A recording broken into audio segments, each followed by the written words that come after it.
Good morning future officers. माझा आवाज येतोय का सगळ्यांना? एकदा कन्फर्मेशन द्या यूट्यूबवर. जे काही ऑनलाईन विद्यार्थी आहेत, आपण खूप दिवसांनी मॉर्निंग ऑनलाईन लाईव्ह सेशन घेतोय, तर एकदा कन्फर्मेशन द्या, आवाज येतोय का? ठीक आहे, आपण स्टार्ट करूया.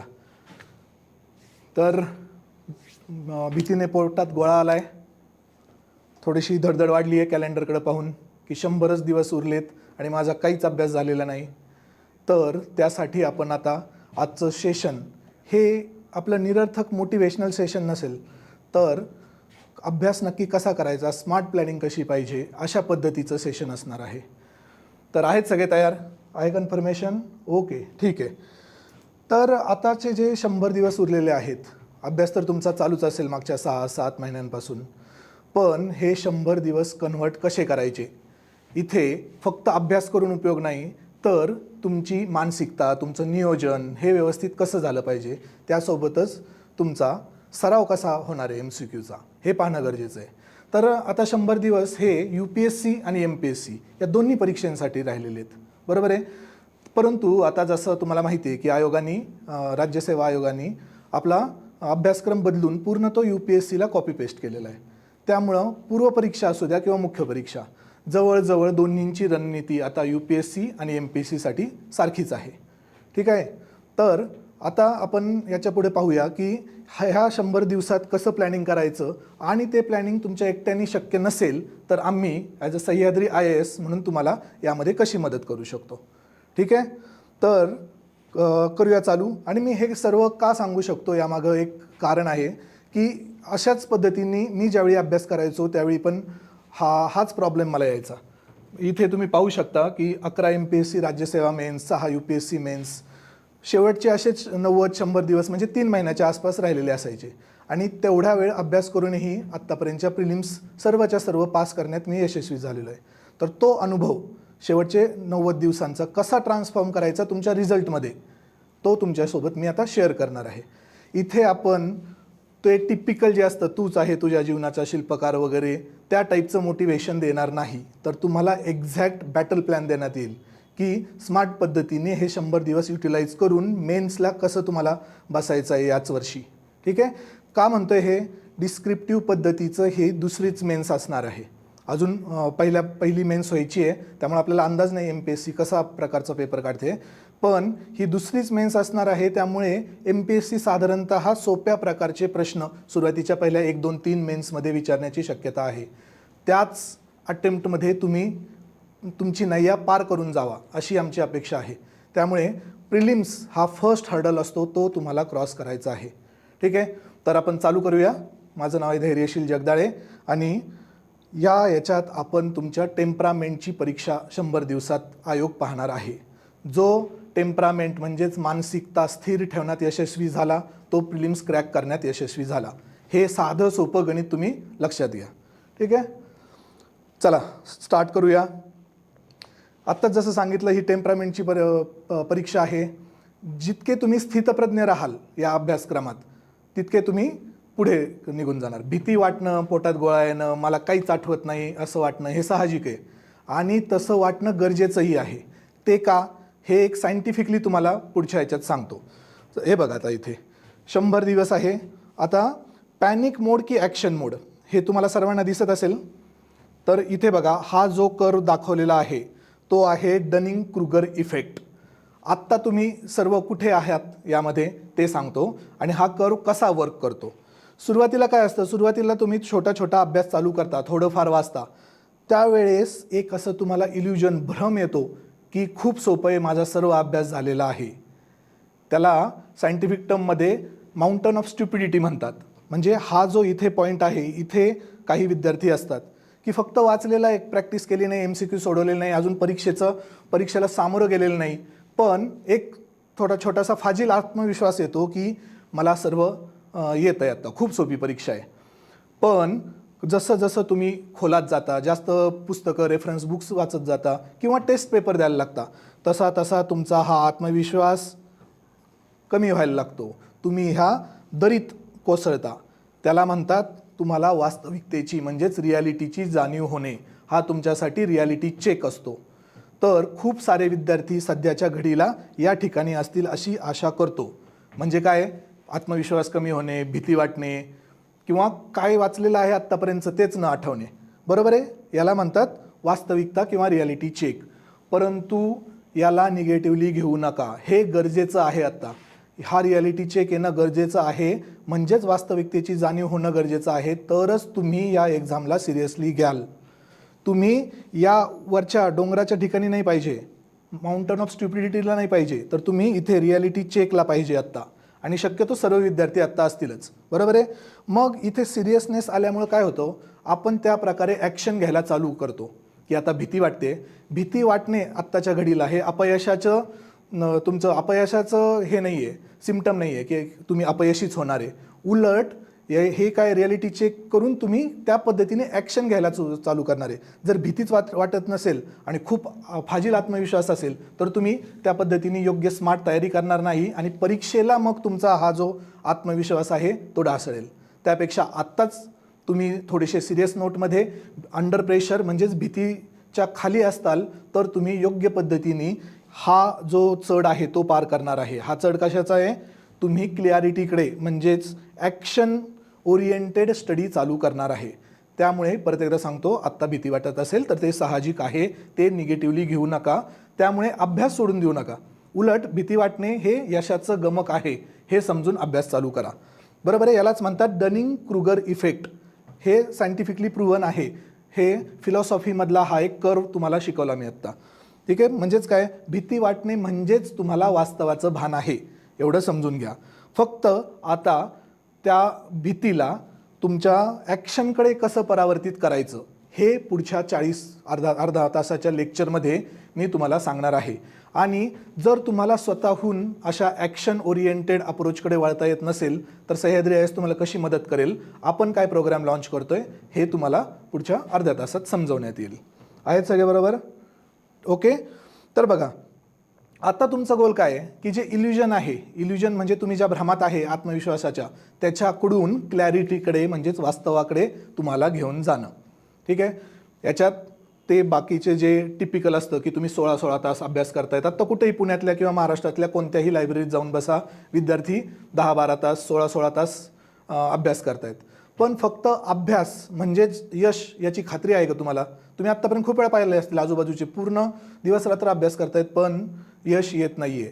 कारण काय आहे, आपल्याला स्मार्ट वर्क करायचं आहे, डॉंकी वर्क नाही. ही शर्यत घोड्यांची आहे, गाढवांची नाही. गाढव पण काम करतो पण आपण ज्याला गाढव मेहनत म्हणतो ती घेण्यापेक्षा स्मार्ट वर्क कसं करायचं याकडे आपण लक्ष प्रोव्हाइड करणार आहे. आणि अजूनही घाबरू नका, 100 दिवस म्हणजे 100 रात्री, 100 दिवस म्हणजे 100 रात्री पण आहेत तुमच्या हातामध्ये. तुम्ही जर दररोज 10 ते 12 तास ठीक प्रामाणिकपणे वर्क केलं तर तुमच्या हातात जवळजवळ 1200 तास 1200 गोल्डन आवर्स आहेत.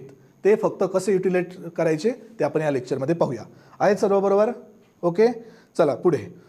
आता शक्यतो तुम्हाला आत्तापर्यंत मार्गदर्शन करताना असं पूर्वपरीक्षेच्या बाबतीत तरी सांगण्यात आलं असेल की जेवढा जास्त तुम्ही MCQचा सराव कराल तेवढे तुम्हाला शेवटी मार्क्स जास्त मिळतील.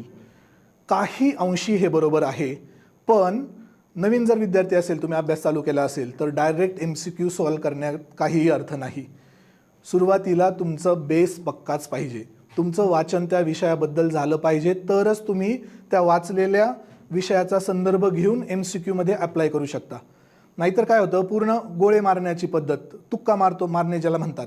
तुम्ही वाचलेलाच नाही आहे तो विषय पण थोडाफार कुठंतरी टच झालेला आहे, तर अशा वेळेस काय होतं, MCQ समोर आला आणि तुम्हाला वाटलं हा कुठंतरी वाचलेला आहे, थोडंफार आठवतं आहे पण एक्झॅक्ट उत्तर माहिती नाही, तर तुमची तो प्रश्न सोडून देण्याची पण इच्छा होत नाही आणि तुम्ही तो अटेम्प्ट करता पण तुम्हाला ते निगेटिव्ह मार्किंगमध्ये घेऊन जातं.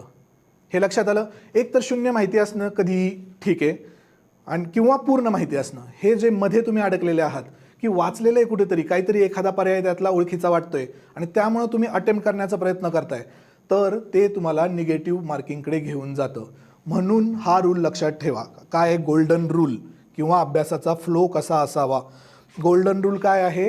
80% 80% वेळ वाचन, रीडिंग, रिव्हिजन, नोट्स, याला तुमचा 80% वेळ यापुढे द्या. आत्तापर्यंत दिलेलं नसेल किंवा MCQ डायरेक्ट रिव्हर्स इंजिनिअरिंग पद्धतीने तुम्ही अभ्यास केला असेल तर शेवटचे हे 100 दिवस आहे, त्यामध्ये अशी पद्धत अवलंबा की 80% वेळ वाचन किंवा रिव्हिजन नोट्स जे असतील ते, आणि त्याचं उपयोजन म्हणजेच त्याचं ॲप्लिकेशन कशाच्या स्वरूपात करणार तुम्ही, MCQ सॉल्व करून.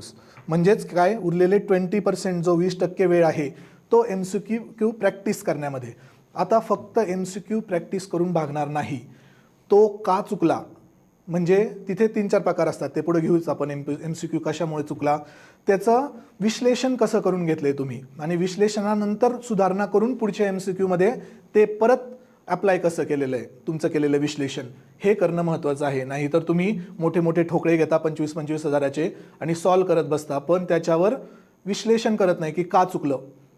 ठीक आहे, ते कसं विश्लेषण करायचं हे आपण पुढे पाहणार आहोत. 80% वाचन, 20% MCQ सॉल्व. ठीक आहे. आता कसा असतो आणि तुमचा एक फ्लो असतो अभ्यासाचा. पहिला बघा कसा आहे, सुरुवातीला तुम्हाला MCQच करायचे असतील सुरुवातीला, की चला आत्मविश्वास पाहिजे, आपण परीक्षेच्या पद्धतीने वातावरणात सॉल्व करून पाहू, तर MCQ कोणते घ्यायचे, जे PYQs आहे, मागील वर्षीच्या प्रश्नपत्रिकांमध्ये जे प्रश्न विचारलेत ते सॉल्व करण्यासाठी घ्या. त्यावरून काय एक अंदाज येतो की आयोग किती खोलात जातो किंवा आयोग पर्यायांमध्ये कसा फसवतो. हे तुमचं एकदा क्लिअर झालं की वाचताना नंतर जे तुम्ही पुस्तक वाचणार आहे त्यामध्ये तुम्हाला लक्षात येतं की काय वाचायचं आणि काय सोडून द्यायचं, कशाला किती महत्त्व द्यायचं, किंवा तुमच्या नोट्समध्ये पुस्तकातून काय लिहायचं हे PYQ वाचल्याशिवाय लक्षात येणार नाही. म्हणून जर MCQ सुरुवातीला सोडवायचे असतील तर PYQ थ्रू जा, किंवा PYQ नसताना फर्स्ट रीडिंग पूर्ण केलं तरी चालेल. सेकंड रीडिंगच्या आधी परत PYQ वाचून मग नोट्स बनवता येतील. म्हणजे काय होईल, तुमच्या नोट्स या पुस्तका एवढ्या होणार नाहीत, तुमच्या नोट्स छोट्या, जेवढ्या तुम्हाला तुमचं जेवढा सब्जेक्ट मॅटर लक्षात राहत नाही तेवढंच तुमच्या नोट्समध्ये येईल. नाहीतर खूप विद्यार्थ्यांचं पाहिलं आहे मी, पुस्तक छोटं आणि नोट्स आकाराने मोठ्या होतात, म्हणजे मग परत डबल वर्क वाढतं. मग परत काय करायला लागतं, सेकंड इटरेशन म्हणजे दुसऱ्यांदा परत वाचून नोट्सच्या नोट्स काढाव्या लागतात, त्याला आपण मायक्रो नोट्स काढणं म्हणतो. हे पूर्व परीक्षेला एवढं करायची गरज नाही, मुख्य परीक्षेला आपण हे करूनच घेत असतो, फर्स्ट नोट्स त्याच्या परत मायक्रो नोट्स. ठीक आहे. तर पहिल्यांदा काय, PYQ वाचन, नंतर तो टॉपिकचं वाचन किंवा व्हिडिओद्वारे तो टॉपिक समजून घेणे. नंतर परत काय करायचं, चेक करायचं PYQ मध्ये किती प्रश्न आपण वाचलेल्यांमधले होते, म्हणजे आपण जे काही वाचलं आपण वाचणारा सोर्स योग्य आहे का, तो PYQशी सुसंगत आहे का, हे चेक करण्यासाठी परत एकदा PYQ चेक करतो आपण. आणि नंतर परत काय करणार, परत जे नोट्स आहेत त्याच्यात अपडेशन करायच्या, जे व्हॅल्यू ॲडिशन म्हणतो त्याला, आणि फायनल नोट्स तयार झाल्या की मग परत रिव्हिजन. याला म्हणतो आपण गोल्डन वर्क फ्लो. हे लक्षात आलं. 80% वाचन, 20% MCQ, आणि त्याच्यातही कसा क्रम आहे हे तुम्हाला आत्ता मी इथे सांगितलं. ठीक आहेत, सर्व आहेत बरोबर. ओके. प्रश्न आले आहेत. हां, जे ऑनलाईन विद्यार्थी आहेत ना त्यांनी तुमचे सर्व प्रश्न आत्ता इथे लिहून ठेवा कमेंट बॉक्समध्ये. ऑफलाईनवाल्यांनी तर आत्ताच माझ्याकडे लेक्चर चालू होण्याच्या आधी दिलेले आहेत, ऑनलाईननी सर्व लिहून घ्या. जर हे लेक्चर संपेपर्यंत तुमचे प्रश्न ॲड्रेस नाही झाले तर आपण याच्यातून परत तुमचे प्रश्न ॲड्रेस करूया. ठीक आहे. आता बघा, सब्जेक्ट प्रायोरिटायझेशन महत्त्वाचं आहे, कोणत्या विषयाला किती महत्त्व द्यायचं.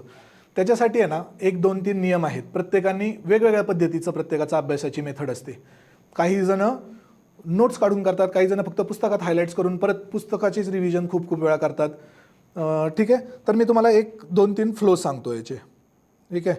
आता बघा, जनरली काय होत असतं, मुलं 3 विषय असतात कोणते तरी, ते खूप चांगलं करण्याचा प्रयत्न करतात, आणि ही चांगली मेथड आहे. आपल्याकडे पूर्व परीक्षेला 100 प्रश्न असतात आणि कट ऑफ किती लागतो अंदाजे, कोणी सांगेल कमेंट बॉक्समध्ये. 100 प्रश्नांपैकी म्हणजे आउट ऑफ 200 कट ऑफ किती लागतो जनरली. मॅक्सिमम तुम्ही टार्गेट ठेवा 110. मागच्या वेळी जास्त होता, त्याच्या मागच्या वेळेस जास्त होता, तरी आपण ॲव्हरेज पकडूया की 110 मार्क्सचा कट ऑफ. म्हणजे तुम्हाला प्रश्न किती बरोबर पाहिजेत, 110 मार्काचा कट ऑफ असेल तर 55 प्रश्न बरोबर पाहिजेत. आता हे 55 प्रश्न मिळवण्यासाठी आउट ऑफ 100 प्रश्न आपण अटेम्प्ट किती करत असतो, 1/4 निगेटिव्ह आहे, त्यामुळे अटेम्प्ट आपला जातो 90-95च्या पुढेच, म्हणजे त्याच्या आसपासच. म्हणजे जनरल रूल येतो की जर 1/4 निगेटिव्ह असेल तर अटेम्प्ट जास्त ठेवावा लागतो, तर 90-95च्या आसपास अटेम्प्ट जातो. आता विद्यार्थी काय करतात, तीन सब्जेक्ट निवडतात आणि ती एक चांगली पद्धत आहे. फर्स्ट पद्धत पाहू आपण. 3 सब्जेक्ट कोणतेही निवडायचे की जे तुम्हाला आवडतात, इंटरेस्ट आहे किंवा सोपे जातात, बरोबर आहे. आणि त्यामध्ये ॲक्युरसी 80% अबोव ठेवण्याचा प्रयत्न करायचा. आता कसं सांगतो, सर्वांचा तुम्हाला जनरली माहितीच असेल, सर्वांचा फर्स्ट प्रेफरन्स कोणता असतो, सोपा विषय, आणि सगळेजण अभ्यासाला त्याच विषयापासून सुरुवात करतात, पॉलिटी, बरोबर आहे. किती प्रश्न असतात पॉलिटीचे? साधारणतः 15 प्रश्न. ओके. सेकंड कोणता असतो? जर MPSCचा अभ्यास करत असाल तर तुमचा जिओग्राफी असतो सेकंड, बरोबर आहे. आणि UPSCचा करत असाल आणि सायन्स बॅकग्राऊंड असेल तर सायन्स सेकंड तुमचा सब्जेक्ट असतो 3 सब्जेक्टपैकी. ठीक आहे. आता जिओग्राफीचे पण 15 आणि थर्ड सब्जेक्ट तुमच्या मनावर आहे कोणता ठेवतात, तुम्हाला कोणता सोपा जातो. काही जणांचा इकॉनॉमिक्स असतो किंवा दुसरा ज्यांचा काही असेल आवड तर हिस्ट्री. पण हिस्ट्री सब्जेक्टकडं तुम्ही पाहत असाल MPSCच्या पूर्वपरीक्षेत तर महाराष्ट्राच्या इतिहासासंदर्भात थोडेसे प्रश्न अवघड येतात. मॉडर्न इंडियाचे सोपे प्रश्न आहेत, पण महाराष्ट्राच्या इतिहासाचे थोडेसे अवघडात जातात. प्लस आत्ता UPSCचा सिलेबस कॉपी पेस्ट झाल्यामुळे प्रिलिम्समध्ये प्राचीन आणि मध्ययुगीन इतिहासाचाही टक्का वाढलेला आहे आणि ते प्रश्न तुमच्या थोडेसे वाचनाच्या बाहेरचे असतात.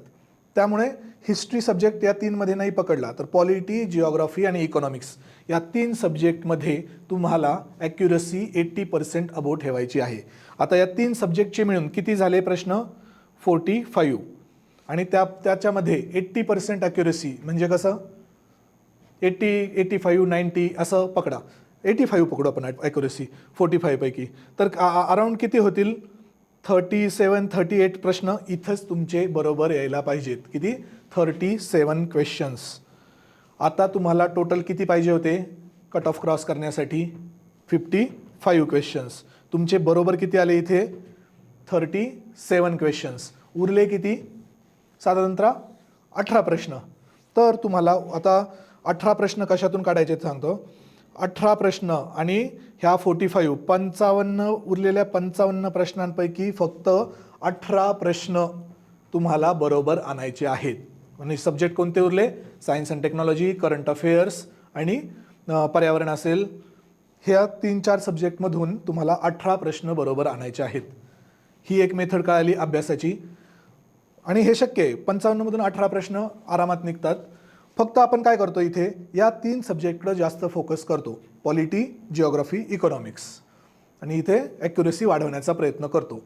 पण जर इथे काही एखाद्या विषयामध्ये गडबड झाली, समजा इकॉनॉमिक्सचे प्रश्न अवघड आले, तर तुम्हाला हे जे नंतर मी तुम्हाला सांगितलेत 18 प्रश्न त्यांची संख्या वाढेल. त्याची 22-23 पर्यंत संख्या जाईल, 25 पर्यंत पण जाऊ शकते. 25 प्रश्न आउट ऑफ 55 क्वेश्चन्स रिमेनिंग. मग तुम्हाला इकॉनॉमिक्सचे तिथले प्रश्न कमी करायला लागेल. ॲक्युरसी तिथली 70% 60%वर आली तर इथे 25 प्रश्न तुम्हाला 55 प्रश्नांमधून बरोबर यावे लागतील. इतका सहज सोपा खेळ आहे याचा. तुम्ही काय करता, प्रत्येक सब्जेक्टला तेवढ्याच डेप्थमध्ये जाण्याचा प्रयत्न करता. आता उदाहरणार्थ बघा, हा खेळ कशाचा आहे माहिती आहे? इन्फॉर्मेशनचा नाही आहे. तुमच्याकडे किती माहिती गोळा झाली आहे त्याचा नाही आहे. हा खेळ आता तुमच्या नियोजनाचा आणि मानसिकतेचा आहे. टेम्परामेंट महत्त्वाचं आहे. मग तिथे काय येतं, हे प्लॅनिंग गरजेचं आहे. आता या प्लॅनिंगमध्ये अजून एक काय भाग येतो की तुम्ही जे 3 सब्जेक्ट केलेले आहेत आणि करंट अफेअर्स असं कम्पेअर करा. करंट अफेअर्ससाठी किती जास्त फॅक्ट्स पाठ करावे लागतात, किती जास्त अभ्यास करावा लागतो. जर स्वतःहून करंट अफेअर्स करणार असाल तर कोणती बातमी घ्यायची, कोणती सोडायची, कशाचे फॅक्ट्स पाठ करायच्या, कोणती इरिलेव्हंट आहे न्यूज, हे सगळं स्वतः करणार असेल तर त्याचं वर्क बर्डन बघा, किती अभ्यास, किती वेळ द्यावा लागेल. आणि उदाहरण घ्या की पॉलिटीचं पुस्तक घ्या किंवा जिओग्राफीचं, ह्या 2 विषयांमध्ये कंपॅरिझन करा. दोन्ही विषयांचं वेटेज सेमच आहे, पण एकीकडे अभ्यास किती करावा लागतो. आता करंट अफेअर्सचं अजून एक वैशिष्ट्य काय आहे, ती बातमी तुमच्यासाठी जशी नवीन आहे तसेच शिकवणाऱ्या शिक्षकांसाठी पण ती बातमी नवीन असती, बरोबर आहे. तुम्ही जो अभ्यास करताय त्याच्या आधी शिक्षकांनी पण ती 1-2 वेळाच बातमी वाचलेली असती. फक्त शिक्षकाला काय माहिती असतं, त्याचं बॅकग्राऊंड, त्याचं स्टॅटिक पोर्शन माहिती असतो. की समजा एखादी पॉलिटीची लोकसभेमधली बातमी आहे तर एखाद्या विधेयकासंबंधी असेल तर ते विधेयक कसं मांडलं जातं, त्याचे स्टेजेस काय आहेत पारित करण्याचे, हे सर्व शिक्षकाला माहिती असतं इत्तमभूतपणे. आणि त्या विधेयकाबाबत मात्र तुम्ही पण जेवढे नवीन आहात तेवढेच ते शिक्षक पण असतात. मग विषय काय असा होतो इथे करंट अफेअर्समध्ये, कोणतं बातमी उचलायची आणि कोणती सोडायची यामध्ये. आणि तुम्ही मागच्या वेळेस MPSCचे प्रश्न करंट अफेअर्सचे पाहिले असतील, खूप थोडेसे इरिलेव्हंट, UPSCचेही आता तसेच यायला लागलेत. स्पोर्ट्सवरचे प्रश्न, फॅक्च्युअल.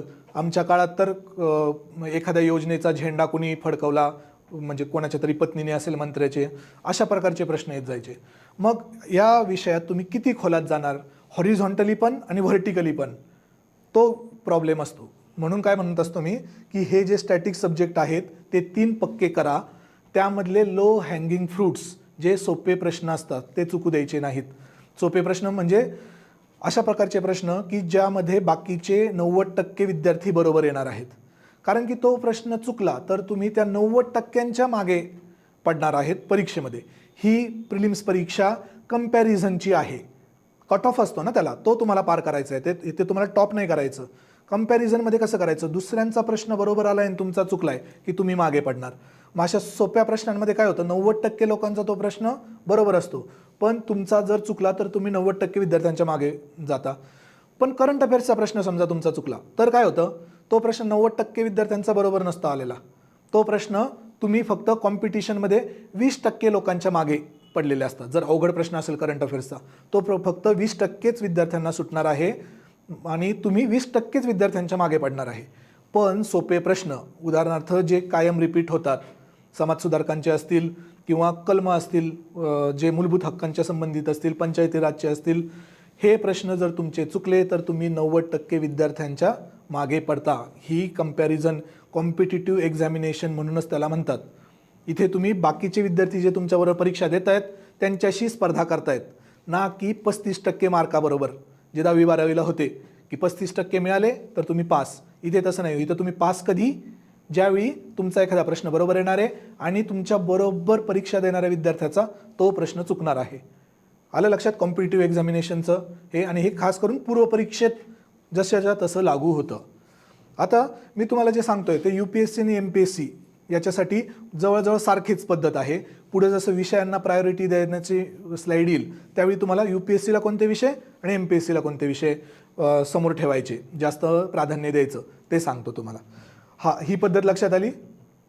कसं हे 3 सब्जेक्ट एकत्र करायचे आणि 3 सब्जेक्टवरून नंतर मग हे बाकीचे तुमचे 4 सब्जेक्ट जे उरलेले आहेत त्यावर लक्ष केंद्रित करायचं. ठीक आहे. मग या 3 सब्जेक्टमध्ये कन्सेप्ट पण तुमचे क्लिअर पाहिजेत, फॅक्ट्स पण क्लिअर पाहिजेत, त्याचे PYQ पण सोडून झालेले पाहिजेत आणि MCQ पण प्रॅक्टिस झालेली पाहिजे. एवढं सर्व असेल तर हे 3 सब्जेक्ट परफेक्ट झाले असं समजण्यात येईल. आणि नंतरचे जे 4 सब्जेक्ट आहेत ते पूर्ण सोडून नाही चालणार. त्याचं वाचन, पुस्तकं पाहिजेत, रिव्हिजन झालेली पाहिजेत आणि PYQ पाहिजेत. त्याचे MCQ वगैरे नाही झाले किंवा फॅक्ट्स नाही लक्षात, फक्त कन्सेप्ट लक्षात आहेत, तसं असेल तरी तुमची पूर्वपरीक्षा तरी निघून जाईल. मुख्य परीक्षेला असं करून चालत नाही. तिथं फॅक्ट्स पण माहिती पाहिजेत, कन्सेप्ट्स पण माहिती पाहिजेत, प्लस रायटिंग प्रॅक्टिस लागणार आहे. ठीक आहे. आता आत्तापर्यंतच्या परीक्षेमध्ये म्हणजे माझा स्वतःचा अनुभव सांगतो. हे MPSC आणि UPSC मुख्य पूर्व जे सायकल कायम चालू असायचं, त्यामुळे पूर्वपरीक्षेला कधी वेळच नाही मिळायचा. त्यामुळे मी ज्या स्मार्ट स्ट्रॅटेजीज त्यावेळेस ॲप्लाय केल्या, मला तर 2 महिनेच साधारणतः मिळायचे प्रत्येक परीक्षेच्या आधी पूर्व. तरी त्यामध्ये चांगल्या मार्जिननी पूर्वपरीक्षा पास झालेलो आहे. त्यामुळे त्या स्ट्रॅटेजीज मी तुमच्याबरोबर आत्ता शेअर करत आहे. मार्केटमध्ये काय असतं खूप वेळा, आणि ह्या स्ट्रॅटेजी कधी आहेत, तुमचा बेसिक मागच्या 5 ते 6 महिन्यांचा ठराविक बेस तयार झालेला आहे तरच या अप्लाय करता येतील. आत्ता तर कोणी अभ्यास चालू करणार नाही प्रिलिम्सचा, हे बरोबर आहे. डायरेक्ट अभ्यास 3 महिने उरलेत आणि मी पूर्णच अभ्यास करेल असं पद्धतीचं होऊ शकत नाही. झालं तरी पूर्वपरीक्षा निघू शकते, मुख्य परीक्षा नाही निघणार. म्हणून तुम्हाला आत्ता काय, ज्यांचे 5-6 महिन्याचा फक्त अभ्यास झालेला आहे, 1-2दा वाचून झालेलं आहे, त्यांनी 100 डेज कसे युटिलाइज करायचे ते मी तुम्हाला सांगतो. चला पुढच्या याच्यावर जाऊ आपण.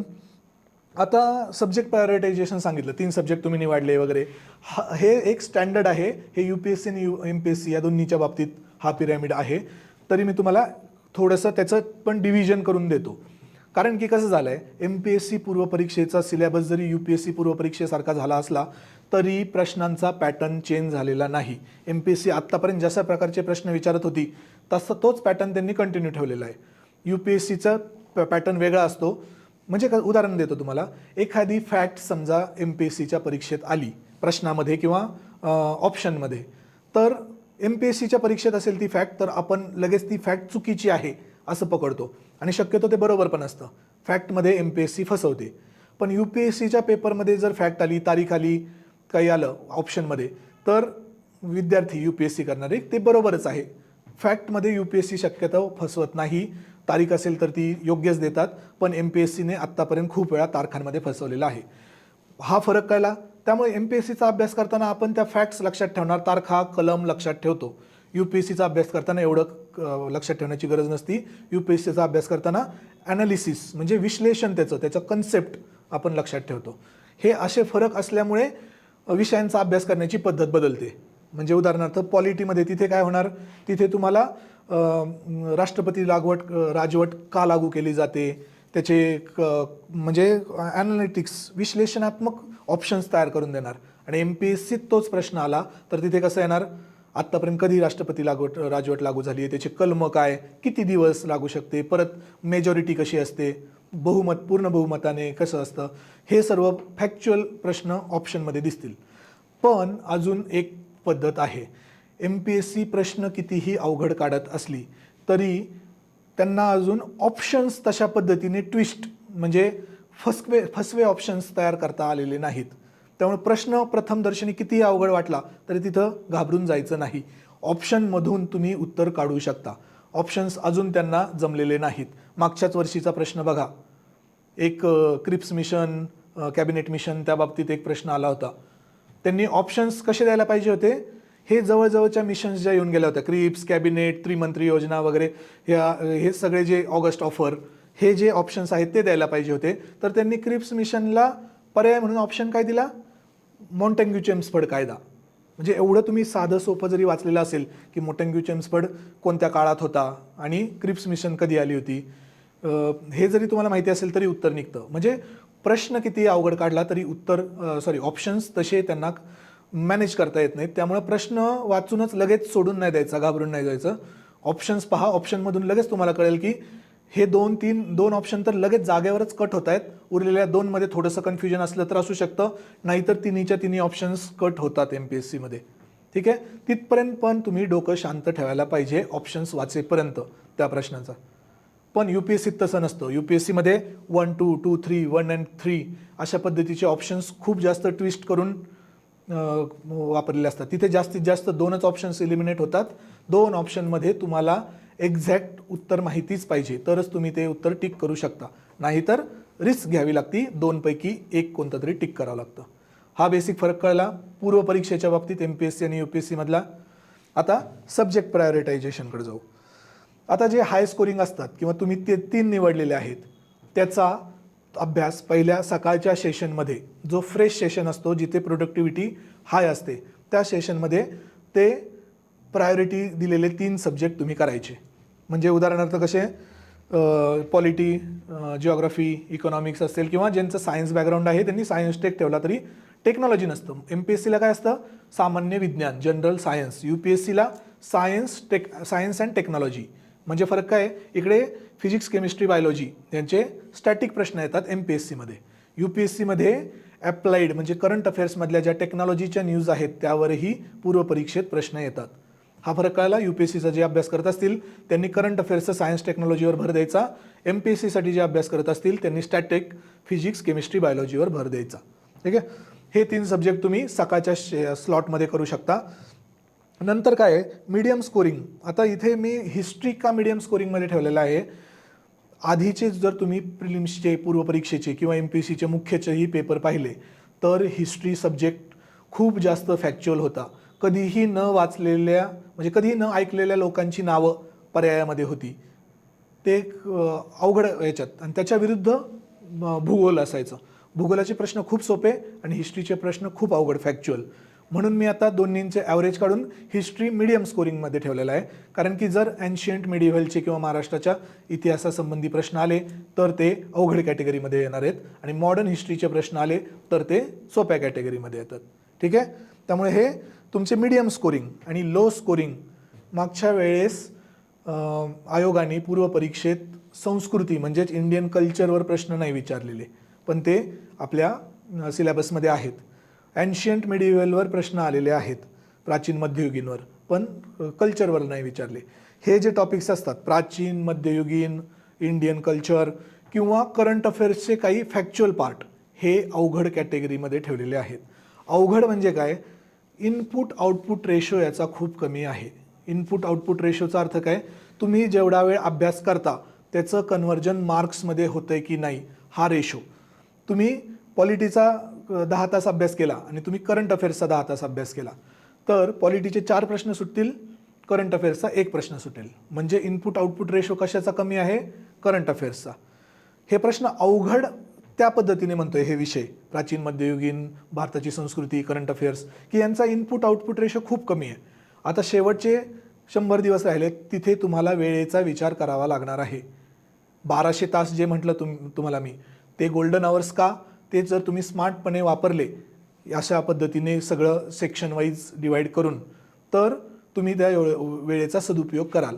पण जर ज्याचं इनपुट आउटपुट रेशो खूप कमी आहे, त्याच विषयाला खूप जास्त भर देऊन तुम्ही आत्ताच्या वेळी वाचत बसले, तर वेळ निघेल आणि हे जे सोपे विषय आहेत, जिथं बाकीचे विद्यार्थी तुमच्यापेक्षा पुढे जाणार आहेत, तिथे तुम्ही मागे पडाल.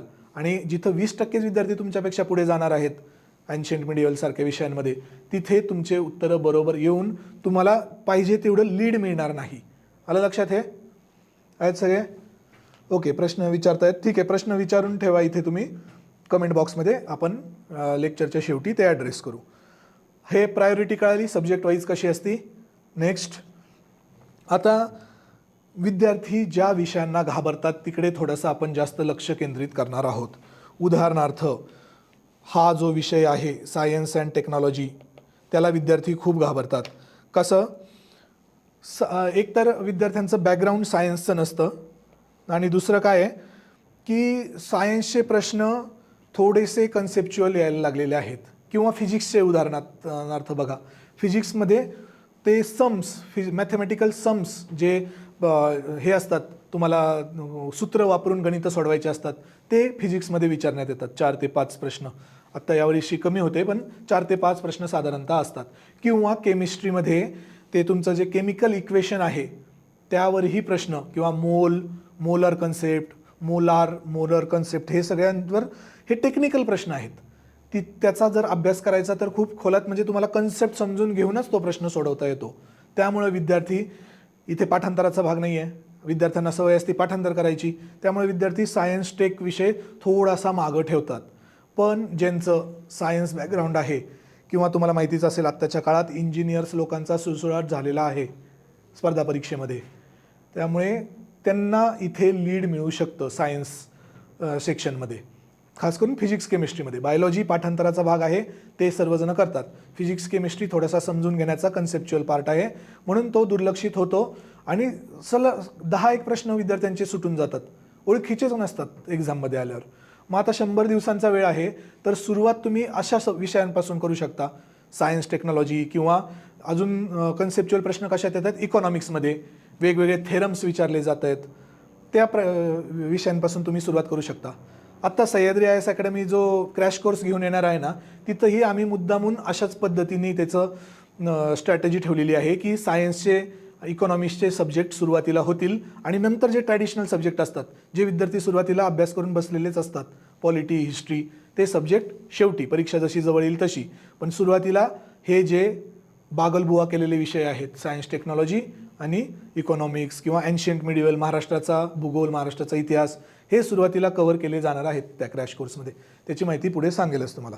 आता याच्यात पण कसं आहे, सायन्स टेक्नॉलॉजीमध्ये कोर टॉपिक्स, बायोलॉजीवर जास्त प्रश्न असतात, बरोबर आहे, आणि बायोलॉजी पाठांतराचा विषय, त्यामुळे हे जे मानवी शरीर, ह्युमन बॉडी, किंवा डिसीजेस, न्यूट्रिशन, याच्यावर जास्त प्रश्न विचारले जातात, किंवा प्राणीसृष्टीचे वर्गीकरण, वनस्पतींचे वर्गीकरण, यावर जसेच्या तसे फॅक्च्युअल प्रश्न आत्तापर्यंत विचारण्यात आलेले आहेत. त्यामुळे तिथे फोकस करा बायोलॉजीमध्ये. आणि आता UPSC करत असाल तर टेक्नॉलॉजी सब्जेक्ट असतो, तंत्रज्ञानावर प्रश्न विचारले जातात. तर UPSC करत असाल तर space, defence, biotechnology, IT, nano technology, हे सर्व करंट बेस्ड विषय तुम्हाला करायचे असतात. करंट बेस्ड आहेत हे. ठीक आहे, आलं लक्षात? हे करंट बेस्ड दिसतं का तुम्हाला? हे सर्व PPT एकदा पाहून घ्या. जर UPSC करत असाल तर हे टेक्नॉलॉजी बेस्ड, आणि जर MPSC करत असाल तर या सब्जेक्टवर जास्त फोकस करायचा. इथे पण मी तुम्हाला फक्त बायोलॉजीचं सांगितलं आहे. केमिस्ट्रीचं पाहिजे असेल तर ॲप्लाइड केमिस्ट्री. ॲप्लाइड म्हणजे जे दैनंदिन जीवनात आपण केमिकल प्रोडक्ट्स वापरतो, उदाहरणार्थ साबण, डिटर्जंट किंवा बाकीचे जे आपण जे म्हणतो डालडा, वनस्पती घी, सॅच्युरेटेड फॅट्स. ॲप्लाइड केमिस्ट्रीवर प्रश्न, खाण्याचा सोडा, धुण्याचा सोडा, याच्यावर आत्तापर्यंत केमिस्ट्रीमध्ये जास्त प्रश्न आलेले आहेत. NCERTचे 11वीचे शेवटचे 2 टॉपिक्स जे ॲप्लाइड केमिस्ट्रीवर आहेत, केमिस्ट्री इन डेली लाईफ असं नाव आहे त्याचं, ते 2 टॉपिक्सवर आत्तापर्यंत खूप सारे प्रश्न येऊन गेलेले आहेत. ते टॉपिक्स तुम्ही पाहू शकता. नाहीतर मग नंतर नसेल तर तुम्हाला स्वतःहून हे सर्व जमत नसेल तर जे क्रॅश कोर्स आहेत आपले त्याच्यात मॉड्यूल वाईज पण असणारे सायन्स टेकचा मॉड्यूल तुम्ही करू शकता. ठीक आहे. सायन्स टेक हा मेकर किंवा ब्रेकर विषय आहे. आत्तापर्यंतच्या MPSCच्या पूर्वपरीक्षेत पाहिलं असेल तर सायन्स टेकवर 20 ते 22 प्रश्न दरवर्षी विचारण्यात येतात. बाकीच्या सब्जेक्टचे कसे 10 ते 15 मध्ये व्हॅरी होतात, पण विज्ञान तंत्रज्ञानाचे आत्तापर्यंत 20 ते 22 प्रश्न सर्वात जास्त वेटेज असणारा हा विषय आहे. त्यामुळं हा दुर्लक्षित करून चालणार नाही. ठीक आहे. याच्यासाठी ना आपण सायन्स टेक्नॉलॉजीसाठी सेपरेट असंच लेक्चर घेऊ की प्रिलिम्सची स्ट्रॅटर्जी काय पाहिजे जनरल सायन्स, सामान्य विज्ञान या विषयासाठी. ते 2-3 दिवसात असंच लाईव्ह लेक्चर घेऊ. ठीक आहे. पुढचं आता बघा, भूगोल आणि पर्यावरण. खूप वेळा काय होतं, 2 विषय हे विद्यार्थी एकत्रच करतात. भूगोल आणि पर्यावरण हे दोन्ही एकच विषय आहे असं समजतात. अशी पद्धत होती, पण ही पूर्वीच्या काळी होती, ज्यावेळी फॉरेस्ट ही जी एक्झाम आहे तिची प्रिलिम्स राज्यसेवेबरोबर नव्हती किंवा तिची प्रिलिम्स UPSC बरोबर नव्हती.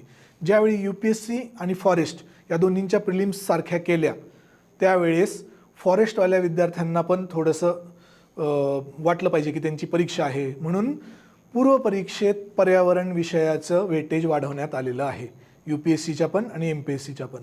त्यामुळे भूगोल आणि पर्यावरण यांचा वेगवेगळा अभ्यास करावा लागतो. ठीक आहे. तर कसं असतं बघा, भूगोलाचे 15 एक प्रश्न असतात आणि पर्यावरणाचे 5 ते 7 प्रश्न. दिसतंय तुम्हाला हे सगळं? 15 प्रश्न आणि 5 ते 7 प्रश्न. आता भूगोलाचं MPSCच्या बाबतीत मुलांना खूप सोपं जातं हे भूगोल. आत्तापर्यंत आम्ही दरवर्षी अपेक्षा करत होतो UPSCच्या मध्ये की भूगोलाची, जॉग्रफीची थोडीशी काठिण्य पातळी प्रश्नांची वाढवतील, तर पण आत्तापर्यंत तसं काही झालेलं नाही आहे. UPSCची एक स्ट्रॅटेजी असते, दरवर्षी एखाद्या विषयाची 1 किंवा 2 विषयांची काठिण्य पातळी खूप वाढवतात, म्हणजे एक पॅटर्न सेट होऊ देत नाहीत ते. पण MPSCचे आत्तापर्यंतचे मागच्या वर्षीच्या प्रश्नपत्रिका पाहिल्या तर पॅटर्न थोडासा सारखाच जाणवतो की भूगोलाचे प्रश्न सोपे आलेले आहेत. महाराष्ट्राच्या भूगोलासंबंधी पण ही प्रश्न सरळ सोपे आलेले आहेत. जोड्या जुळवाचे प्रश्न जास्त असतात. एखादी जरी जोडी जुळली की पूर्ण उत्तर लगेच निघून येतं. मी मगाशी काय सांगितलं, MPSCला पर्याय अजून तेवढे अवघड काढता येत नाहीत. त्याचं एक उदाहरण आहे जोड्या जुळवा. तिथे काय असतात, 4 प्रश्न असतात, 4 ऑप्शन्स असतात आणि एक जरी जोडी जुळली त्याची की तुम्हाला लगेच उत्तर निघतं. UPSC 3 जोड्या शेवटपर्यंत जुळायला लागतात, मग एखादं राहिलेलं उत्तर टिक करू शकतो आपण. लक्षात आलं हे? म्हणून इथे भूगोलाचं काय करायचं आहे, फॅक्ट्स पाठ करत जायच्यात. कन्सेप्टवर मागच्या एक्झाममध्ये आणि त्याच्या मागच्या 2 वर्षाच्या एक्झाममध्ये MPSCनी कन्सेप्ट्सवर पण प्रश्न विचारायला सुरुवात केलेला आहे भूगोलाच्या बाबतीत. म्हणजे काय, जे आपले कारकं असतात विदर्णाचे किंवा अल्निनो इफेक्ट, लानिनो इफेक्ट, जे टेम्परेचर इन्व्हर्जन असतं समुद्राच्या वर किंवा भूतलापासून अवकाशाकडे जाताना, त्या बाबतीत कन्सेप्च्युअल प्रश्न विचारायला चालू केलेले आहेत. म्हणजे याच्या मागचं कारण काय, जे दिल्लीला उन्हाळ्यात लू नावाचे वादळ येतात त्याच्या मागचे कारण काय, अशा पद्धतीचे प्रश्न. आत्तापर्यंत प्रश्न काय होतं, कुठे लू नावाचे वादळ येतात, खाली पर्यायात दिल्ली, गुजरात, वेस्ट बेंगॉल असे. पण आता प्रश्न कसे येणार, जे लू नावाचे वादळ दिल्ली विभागात येतात उन्हाळ्यामध्ये त्याचे कारण काय. मग ते वेस्टर्न डिस्टर्बन्सेस ते सगळं खाली पर्यायांमध्ये असतात. लक्षात आलं? मग आता तुम्हाला भूगोलासाठी फॅक्ट्सही तेवढ्याच महत्त्वाच्या आहेत, प्लस हे जे मेन कन्सेप्ट्स आहेत जे 11वी आणि 12वीच्या NCERTमध्ये कव्हर केलेले आहेत ते येणं गरजेचं आहे. अजून खूप खोलात कन्सेप्च्युअली नाही गेलेलं, पण हे वरवरचे कन्सेप्ट्स आयोगाने पूर्व परीक्षेत विचारायला चालू केलेलं आहे. आणि या कन्सेप्टचा आत्ताच तुम्ही समजून घेतले तर मुख्य परीक्षेत फायदाच होणार आहे वर्णनात्मक उत्तर लिहिताना. ठीक आहे. अजून खूप वेळा विद्यार्थ्यांचा हा प्रश्न असतो की पूर्व परीक्षा आणि मुख्य परीक्षेचा अभ्यास सोबतच कसा करू. हा प्रश्न 6-7 महिन्यापूर्वी किंवा 1 वर्षापूर्वी व्हॅलिड होता. आता सोबत अभ्यास करण्याचा विचार करायचा नाही. आता पूर्ण 100% फोकस फक्त प्रिलिम्ससाठी करायचं आहे. आता ती वेळ निघून गेली सोबत अभ्यास कसा करू. कारण की जर ही फर्स्ट स्टेजच तुम्ही क्रॉस केली नाही प्रिलिम्सची तर पुढं 1 वर्ष तुम्हाला सोबतच अभ्यास करायचा आहे पूर्व परीक्षेचा आणि मुख्य परीक्षेचा. जर तुम्ही आत्ताची स्टेज क्रॉस केली तर पूर्णपणे मुख्य परीक्षेला वेळ देणं तुमच्या हातात आहे. अजून एक तुम्हाला नीट सांगतो, हे ऐकून घ्या. मुख्य परीक्षेमध्ये खूप जास्त इफ्स अँड बट्स असतात कारण की लेखी पेपर आहे. तुम्ही कितीही चांगलं लिहिलं, इथे कसं व्हायचं आधी ऑब्जेक्टिव्ह असताना तुम्हाला परीक्षेतून बाहेर येतानाच 1-2 तासात कळून जायचं की किती स्कोर येणार आहे, कुठपर्यंत आपण पोहोचलोय, ॲन्सर की येऊन जायची. पण लेखी उत्तरं असल्यामुळे आता काय होणार आहे, तसा वाव नाही. तुम्हाला स्वतःला तुमच्या मनाला किती वाटलं की मी खूप चांगला पेपर लिहिलेला आहे, आउट ऑफ आहे, परीक्षक माझा पेपर घेऊन नाचेल, पण उत्तर ते तुम्हाला जोपर्यंत निकाल येत नाही त्याला 2-3 महिने लागतात, तोपर्यंत तुम्ही त्याच हवेत असता की खूप चांगला पेपर गेलेला आहे. आणि इथे थोडासा लक फॅक्टर पण येतो की काय कशा पद्धतीने 4 पेपरपैकी 4 नाही आता 6 पेपरपैकी एकाही पेपरमध्ये तुम्ही मागे आला की पूर्ण कॉम्पिटिशनमधून बाहेर जाता. त्यामुळे तुमच्या हातात काय आहे, मेन्स अटेम्प्ट करणे आणि मेन्स अटेम्प्ट करण्यासाठी पूर्व परीक्षा पास करणे. तुम्ही जर स्वतःचं नशीब आजवण्यासाठी मुख्य परीक्षेपर्यंतच पोहोचत नसाल, पूर्व परीक्षेच्याच स्टेजला बाहेर पडत असाल तर त्या मुख्य परीक्षेचा तुम्हाला अनुभव मिळणार नाही, काय चुका झाल्यात त्या कळणार नाहीत, त्या सुधारणा करता येणार नाहीत आणि तुमचे नशिबाचे तारे जुळून येण्यासाठी 1-2-3 मेन्स तरी तुम्हाला लिहावे लागणार आहेत. हे डोळे झाकून लक्षात ठेवा. आत्तापर्यंतच्या ऑब्जेक्टिव्ह परीक्षेमध्ये पाठांतर केलं, इनपुट जेवढं देत आहे तेवढं आउटपुट निघायचं. लेखी परीक्षेमध्ये वर्णनात्मकमध्ये असं नसतं. इथे थोडेसे ट्रायल एरर होतील. तुम्हाला कितीही वाटलं तुम्ही खूप चांगला पेपर लिहिला आहे तरी मार्क्स काहीतरी वेगळंच सांगतील. आणि काही वेळेस असं होईल खूप अवघड पेपर गेला आहे, मार्क्स चांगले पण येतील. आणि असं प्रत्येक पेपरमध्ये वेगवेगळ्या पद्धतीने तुम्हाला मार्क्स दिसतील.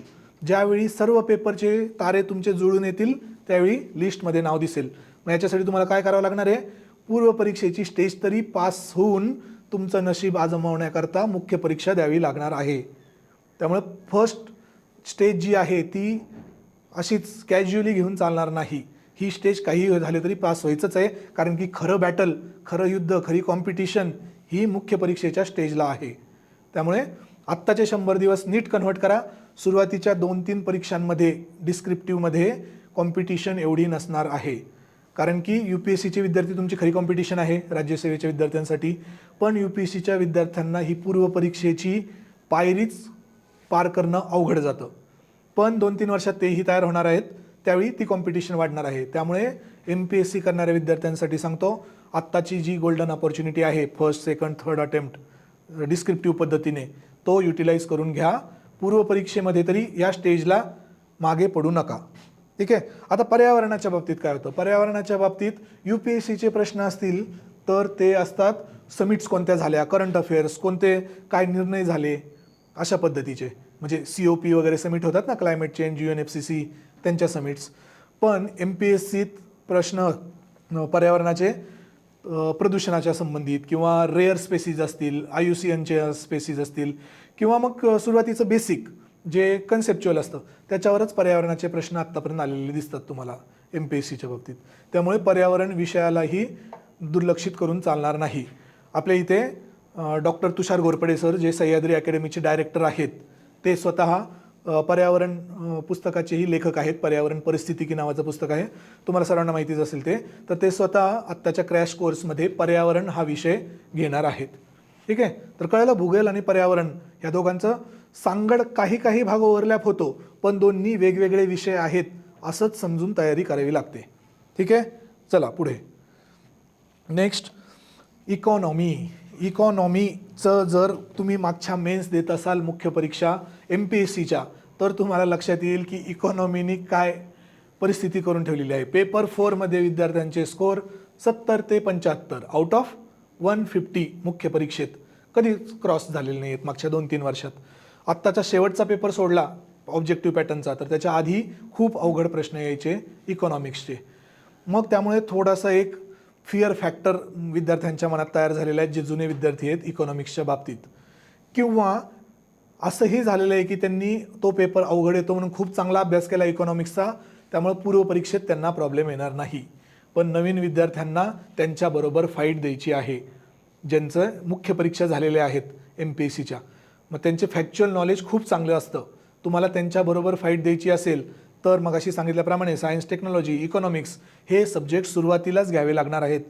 त्यामुळे काय होईल, तुम्हाला नंतर रिव्हिजन जास्त देता येतील त्यांच्या बाकीच्या पॉलिटी वगैरे या विषयांपेक्षा. तर तशाच पद्धतीने आपण क्रॅश कोर्स आपला अरेंज केलेला आहे. आता बघा इकॉनॉमीची कशी स्ट्रॅटेजी आहे. सगळ्यात पहिल्यांदा इकॉनॉमीला आत्तापर्यंत पंचवार्षिक योजना, कुणी कोणता सिद्धांत मांडला किंवा पुढं आपले सेवा, इंडस्ट्री किंवा कृषी क्षेत्र याचे फॅक्च्युअल प्रश्न यायचे. आता प्रश्न संकल्पनात्मक यायला लागलेले आहेत इकॉनॉमिक्सचे.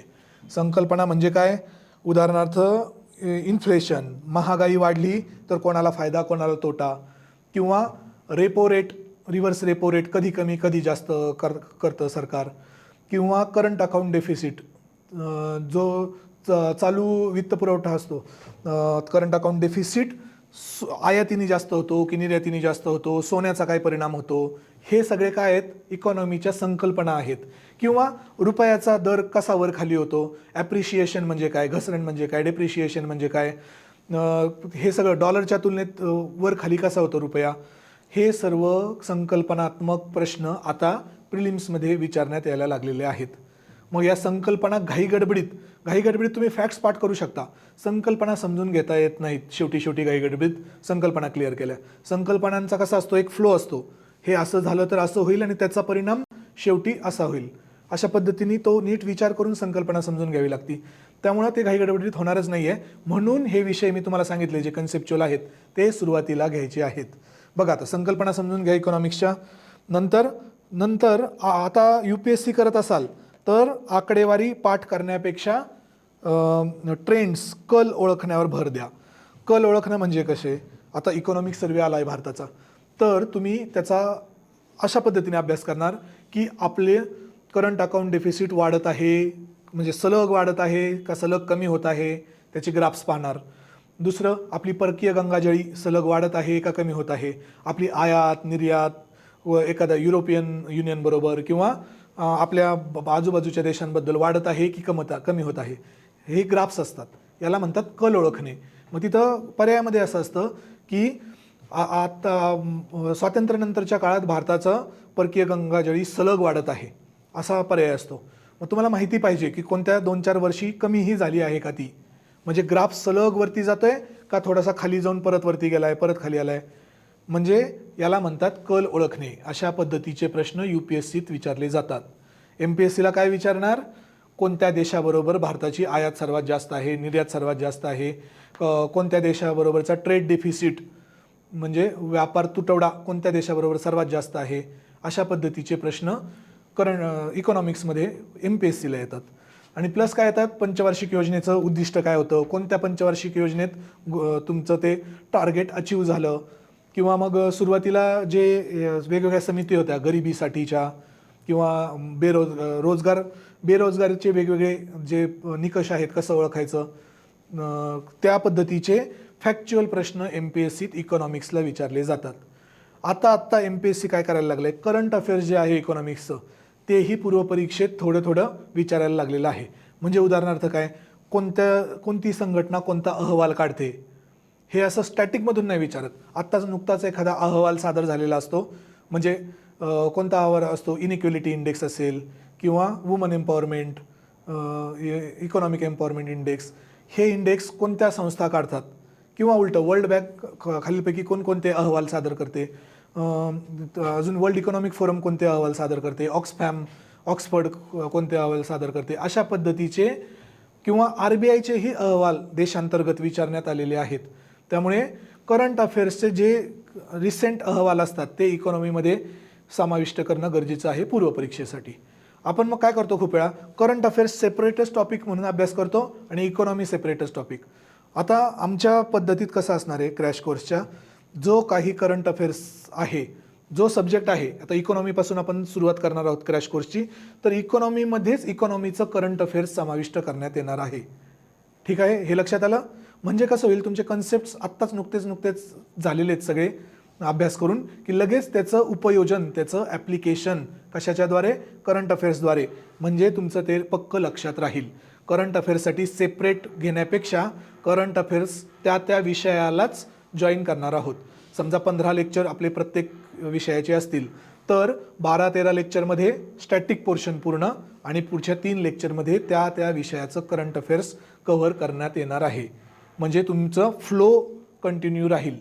आलं लक्षात? ठीक आहे. आता त्यामध्ये पण इकॉनॉमीमध्ये जे स्टॅटिक पार्ट आहे त्याचे कोर सब्जेक्ट कोणते कोणते आहेत बघा. बँकिंग खूप महत्त्वाचा सब्जेक्ट आहे. प्रत्येक वेळेस यामधून प्रश्न रिपीट झालेले आहेत बँकिंगमध्ये. मग ते RBIचे कार्य असतील किंवा नॅशनलाइज बँका असतील किंवा कोणते बेसलचे नियम असतील किंवा ते नरसिम्हन समिती वगैरे, बँकिंग क्षेत्राची भारतातील कशी हे झालेली आहे, सुरुवातीला कशा होत्या बँका, नंतर कशा मर्ज झाल्या, म्हणजे आत्तापर्यंत बँकिंग क्षेत्र कसं उदयास आलेलं आहे भारतातलं, यावरचे स्टॅटिक प्रश्न खूप वेळा इकॉनॉमिक्समध्ये विचारण्यात आलेले आहेत. पुढं कन्सेप्च्युअल प्रश्न म्हटल्यावर हे इन्फ्लेशन, चलनवाढ, नंतर बजेट, चलनवाढ. बजेटमध्ये पण काय विचारतात, बजेटमध्ये नवीन नवीन कोणत्या योजना आलेल्या आहेत त्याच्यावर जास्त फोकस असतो. आपण आत्ताच 3-4 दिवसापूर्वी सह्याद्री अकॅडमीच्या यूट्यूब चॅनलवर आत्ताच्याच मांडलेल्या अर्थसंकल्पातील प्रमुख योजनांचं एक लेक्चर टाकलेलं आहे. 15-20 मिनिटाचं आहे ते तुम्ही पाहून घ्या. त्याच्यात बजेटमधल्या योजना पूर्ण कव्हर केलेल्या आहेत. आणि नंतर इकॉनॉमिक सर्वे. MPSCसाठी इकॉनॉमिक सर्वेमधून जास्त काही प्रश्न नाही आलेले, पण UPSCसाठी इकॉनॉमिक सर्वे खूप महत्त्वाचा आहे. MPSCसाठी काय महत्त्वाचं आहे मग, महाराष्ट्राची आर्थिक पाहणी. आता बजेट महाराष्ट्राचं पण सादर होईल, त्याच्यात महाराष्ट्राची आर्थिक पाहणी, त्याच्यावरही आपण एक शॉर्ट लेक्चर बनवून टाकूया. ते MPSCच्या पूर्वपरीक्षेसाठी महत्त्वाचं आहे. UPSCसाठी भारताची आर्थिक पाहणी. कन्सेप्ट क्लिअर झाला इकॉनॉमीच्या बाबतीत. नेक्स्ट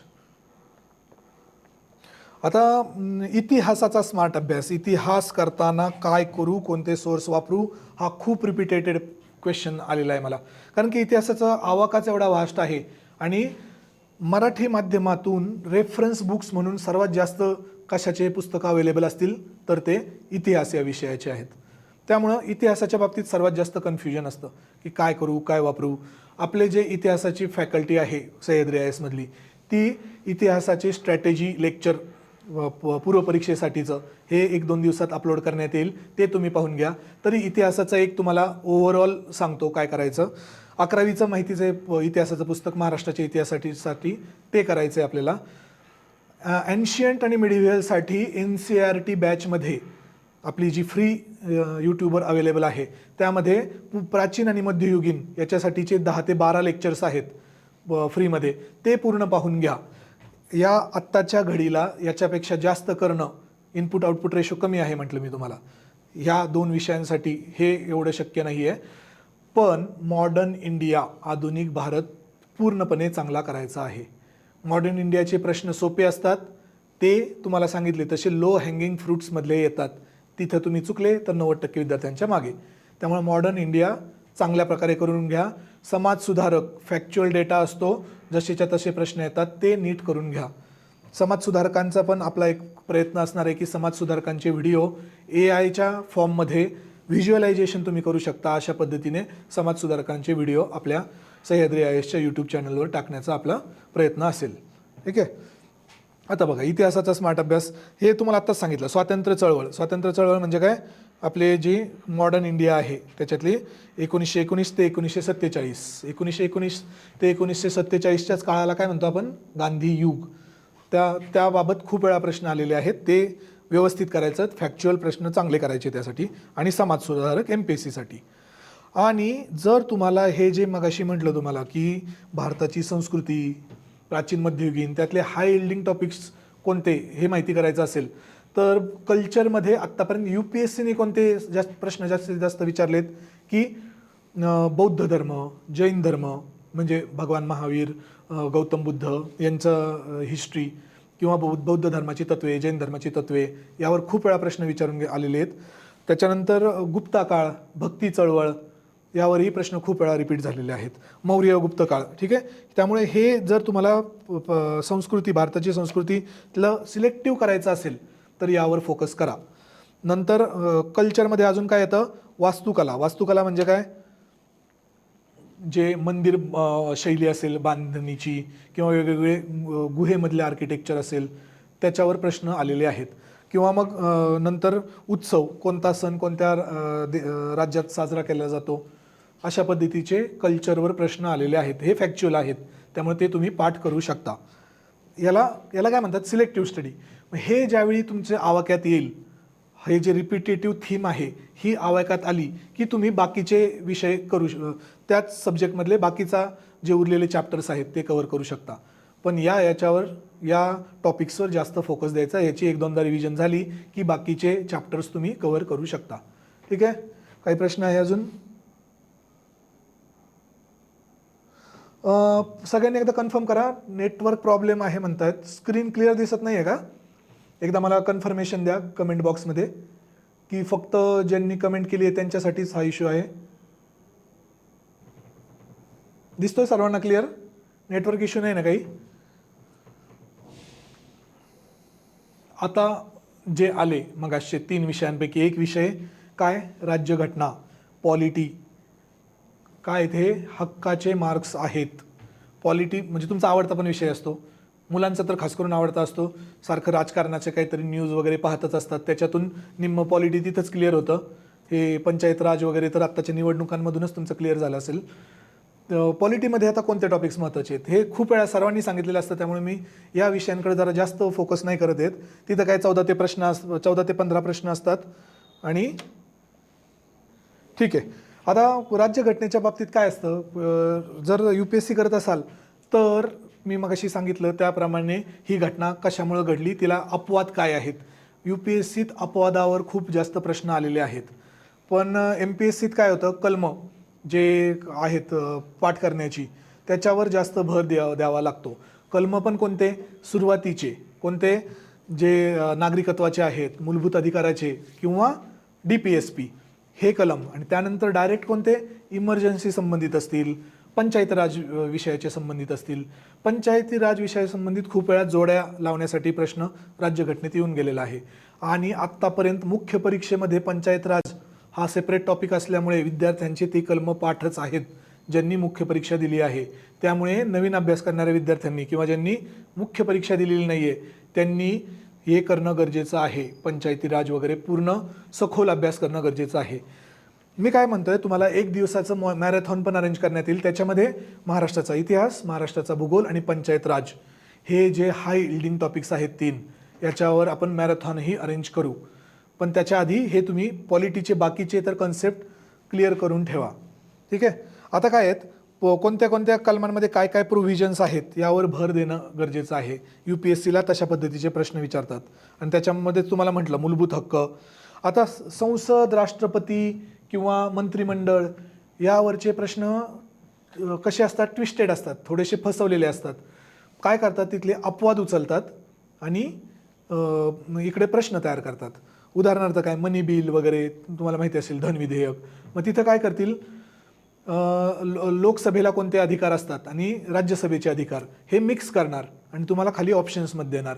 मग तुम्हाला ते लक्षात यायला पाहिजे की इथं फसवलेलं आहे. त्यामुळं कधीही जेवढा प्रश्न मोठा होत जातो ना पूर्वपरीक्षेतला, तेवढं तुम्ही डोकं शांत ठेवून सोडवला की तेवढा सोपा असतो. फॅक्च्युअल प्रश्न कसं, येतंय तर येतंय, नाही येतंय तर नाही येते, त्याच्यात तुम्ही डोकं जास्त लावू शकत नाही. पण प्रश्न जेवढा जास्त विश्लेषणात्मक आहे किंवा पर्याय जेवढा जास्त विश्लेषणात्मक आहे तेवढं तुमचा चान्स वाढतो की तिथे तुम्ही CSATचं लॉजिक लावू शकता. CSATचं लॉजिक कोणतं, कंप्रेहेन्शनचं. तिथं कसं आपण पॅसेज सोडवताना जे लॉजिक लावतो तसं इथे हा मोठा प्रश्न सोडवताना लॉजिक लावता येऊ शकतं, जरी तुम्हाला काहीही त्या विषयाबद्दल माहिती नसेल तरी. कारण की मोठा पर्याय तुम्हाला जर दिसला तर तुम्हाला चान्स असतो त्यातून चुका ओळखण्याचा. म्हणजे तुम्हाला एक्झामिनरचं ज्यांनी प्रश्नपत्रिका सेट केली आहे त्याचा मेंदू वाचण्याची संधी तिथे मिळते. फॅक्च्युअलमध्ये तुम्हाला तशी संधी मिळणार आहे का? काही संबंधच नाही. त्यांनी फॅक्ट्स उचलल्यात कुठून तरी आणि ऑप्शन्स तयार केलेत. पण इथे त्यांनी ऑप्शन स्वतः बनवलेले आहेत मोठे मोठे. म्हणजे तुम्हाला त्यांचं मन ओळखण्याची कळतं की कुठं फसवण्याचा प्रयत्न केला आहे. त्यामुळे मोठा प्रश्न आला तर उलट ती संधी समजा की हा बरोबरच आहे, आणायचं आहे आपल्याला. इथे काही माहिती नसलं तरी तो पूर्ण वाचायचा आहे, सोडून नाही द्यायचा.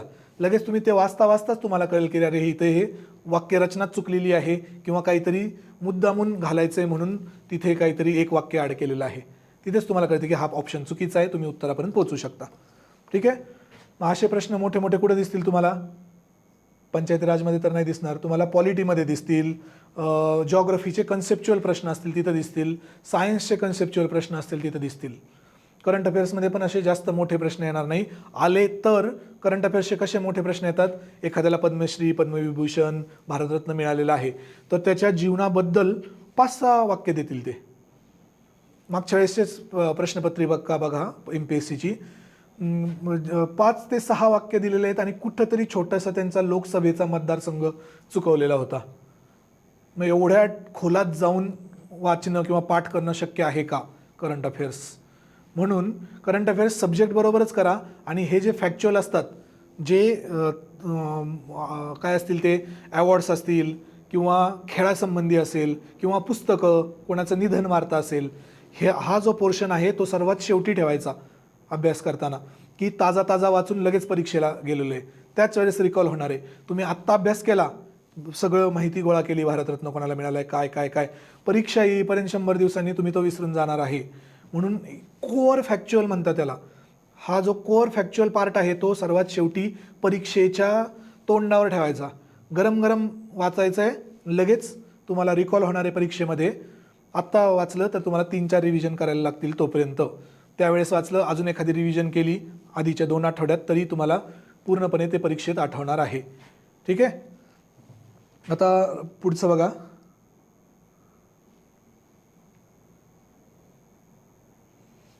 नेक्स्ट, स्किल्स आणि अपडेट्स. आता एक पार्ट येतो करंट अफेअर्सचा, CSATचा. CSATमध्ये विद्यार्थी UPSCच्या बाबतीत आणि MPSCच्या बाबतीत पूर्णपणे डिफरंट अप्रोच आहे. CSATमध्ये इश्यू काय होतो? UPSCला जेव्हापासून क्वालिफाईंग झालेलं आहे CSAT कॅटच्या लेवलचं, जी IIMचे वगैरे एंट्रन्स एक्झाम असती त्या लेवलचं नेऊन ठेवलेलं आहे. दिल्लीतील माझ्या स्वतः मित्रांचा अनुभव आहेत, ते IIT ग्रॅज्युएट्स होते तरी CSATमध्ये क्वालिफाय पण करू शकलेले नाहीत. UPSCचे विद्यार्थी ऐकत असाल तर UPSCसाठी तुम्हाला CSAT 100 दिवसांचं प्रॉपर प्लॅनिंग करावं लागणार आहे. CSATला लाईटली घेऊन चालणार नाही. जरी तुम्ही इंजिनियर असाल, IITians असताल तरीही. म्हणजे खूप सारे उदाहरणं आहेत, IITians फेल झालेले आहेत. मग त्याची स्ट्रॅटेजी कशी काय ते आपण CSATसाठी सेपरेट लेक्चर UPSCसाठी घेऊया. पण MPSCसाठी एक महत्त्वाचं आहे. MPSCसाठी काय आहे? गणिताची भीती असेल. MPSCसाठी काय, मागच्या वर्षीचा पेपर पाहिला तर खूप जणांचं लक्षात येईल तुम्हाला, 1 ते सव्वा तासात विद्यार्थ्यांचा पेपर कंप्लीट झाला आहे. काही इतका सोपा पेपर MPSCनी CSATचा ठेवलेला आहे. मला वाटलं की जर MPSCनी UPSCचा सिलेबस कॉपी केला किंवा CSAT क्वालिफाईंग केलेलं आहे तर CSATची काठिण्य पातळी थोडीफार वाढेल, पण तसं काही झालेलं अजून दिसत नाही. उलट मागच्या वर्षीचा पेपर पाहता खूप सोपा आहे. विद्यार्थ्यांनी सांगितलं की माझं एकही जेवढे सोडवलेत 80 पैकी 60-65 सोडून झाले, तर जेवढे प्रश्न सोडवले त्यापैकी एकही चुकला नाही, अशा खूप विद्यार्थ्यांचा अभिप्राय होता. ठीक आहे. पण असं UPSCच्या बाबतीत पकडून नका चालू. त्यामुळं MPSCचं काय आहे, मी असं नाही म्हणणार की अजिबात अभ्यास करू नका, डायरेक्ट जावा पेपरला. माझं म्हणणं आहे की तुम्हाला GSचा अभ्यास करून कंटाळा आला, थोडंसं विरंगुळा पाहिजे किंवा हलकं फुलकं पाहिजे, काहीतरी प्रकार बदल पाहिजे, तर CSAT घेऊन बसायचं. चला 5-6 तास GSचा अभ्यास केला आहे तर एखादा तासमध्ये CSATचा टाकू शकता. कारण की मागच्या वर्षीचा पेपर आला आहे तसाच रिपीट होईल याची गॅरंटी नाही. यावर्षी समजा त्यांनी काठिण्य पातळी वाढवली तर क्वालिफाईंग पेपरमध्ये फेल व्हायला नको यासाठी सांगतोय. पण आमच्या आत्तापर्यंतच्या डिस्कशनमधून असं समजतं की काठिण्य पातळी वाढवली तरी एवढी नाही वाढवणार की तुम्हाला GS एवढा सीसॅटचा अभ्यास करावा लागेल. सीसॅटच्या अभ्यासाचं GSच्या पूर्ण अभ्यासाच्या 20% वगैरे वेळ जरी तुम्ही सीसॅटला दिला, जर तुम्हाला अजिबात सीसॅटचा गंध नसेल तर, नाही तर त्यापेक्षा कमी वेळ दिला तरी चालेल. आणि त्यातही कसं आहे, जर तुम्हाला मॅथ्स, क्वांट आणि रिझनिंग अवघड वाटत असेल तर तुम्ही कम्प्रहेन्शनचा चांगला अभ्यास केला. कम्प्रहेन्शन म्हणजे काय, ते उतारे येतात आकलन शक्तीचे उतारे, त्याच्यावर 5 प्रश्न असतात. असे किती उतारे असतात? 8. त्याच्यापैकी 2 उतारे तर तुमची भाषेवरचं प्रभुत्व ओळखतात. म्हणजे काय, एक पूर्ण मराठीतून असतो, दुसरा पूर्ण इंग्लिशमधून असतो. आणि बाकीचे जे आहेत उतारे ते इंग्लिश आणि मराठी दोन्हीतून दिलेले असतात. मग तुम्हाला याच्यातून 8 म्हणजे जवळजवळ 40 प्रश्न, 8 आणि 2 ह्याचे 50 प्रश्न तुम्हाला उतार्यावर मिळतात. 80 पैकी 50 प्रश्न. जर तुम्ही कम्प्रहेन्शनवर प्रभुत्व मिळवलं तर तुम्ही फक्त उतारे सोडवूनही क्वालिफाईंग मार्क्स घेऊ शकता. त्यामुळे जर मॅथ्स रिझनिंग खूप अवघड जात असेल, मी फक्त राज्यसेवेसाठी सांगतोय, कंबाईन वगैरे परीक्षेला मॅथ्स रिझनिंग करावं लागतं. राज्यसेवेच्या बाबतीत मात्र फक्त उतार्यांवर आणि रिझनिंगचे थोडेफार तरी सुटतातच तुम्हाला, यावर तुम्ही क्वालिफाय आरामात होऊ शकता. आणि मागच्या वर्षीचा पेपर पाहिला तर गणितही इतक्या सोप्या पद्धतीचं होतं की ज्यांनी गणिताचा अभ्यास केला नव्हता त्यांनाही गणितं सुटून गेलेत. अजून एक सांगतो की सीसॅटमधले गणित हे सूत्र, फॉर्म्युलाज वापरून सोडवायचे अशा पद्धतीचे देत नाहीत. तुम्हाला पर्याय पाहूनही किंवा लॉजिक लावूनही उत्तर काढता येतं. पर्याय एवढे लांब लांबचे दिलेले असतात, बरोबर आहे. म्हणजे उदाहरणार्थ बघा, ते तसे प्रश्न असतात, मुलाचं वय वडिलांच्या वयाच्या निम्म आहे, किंवा वडिलांचं वय मुलांच्या वयाच्या 5 पट आहे, अजून 10 वर्षांनी ते एवढं झालं तर ते मुलाचं वय किती, वडिलांचं वय किती. ह्याच्यात साध्या लॉजिक वापरता येतं, ते सूत्र मांडण्याची गरज नाही.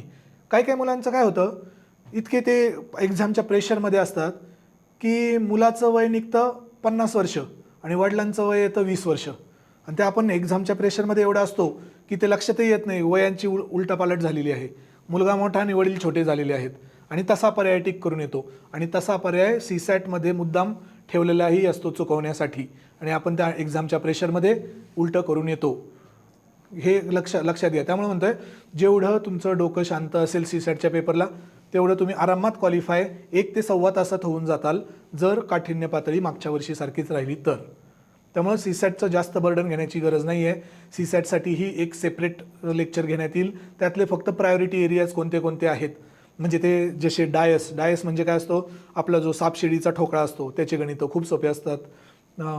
हे जे असतात क्रम लावा, ए हा बी पेक्षा उंच आहे, बी हा सी पेक्षा उंच नाही, अशा पद्धतीचे जे कूटप्रश्न असतात, कोडे दिलेले असतात, तिथं एकदा ते कोडं उलगडलं तर खालचे 2 ते 3 प्रश्न तुम्हाला आरामात सुटतात. किंवा डायग्राम दिलेली असती, त्याच्यामधली मिसिंग फिगर ओळखायची असती, तेही 3-4च पद्धतीने आत्तापर्यंत MPSCने विचारलेत प्रश्न, त्यात पद्धती समजून घेतल्या की तेही प्रश्न लगेच सुटतात. ठीक आहे.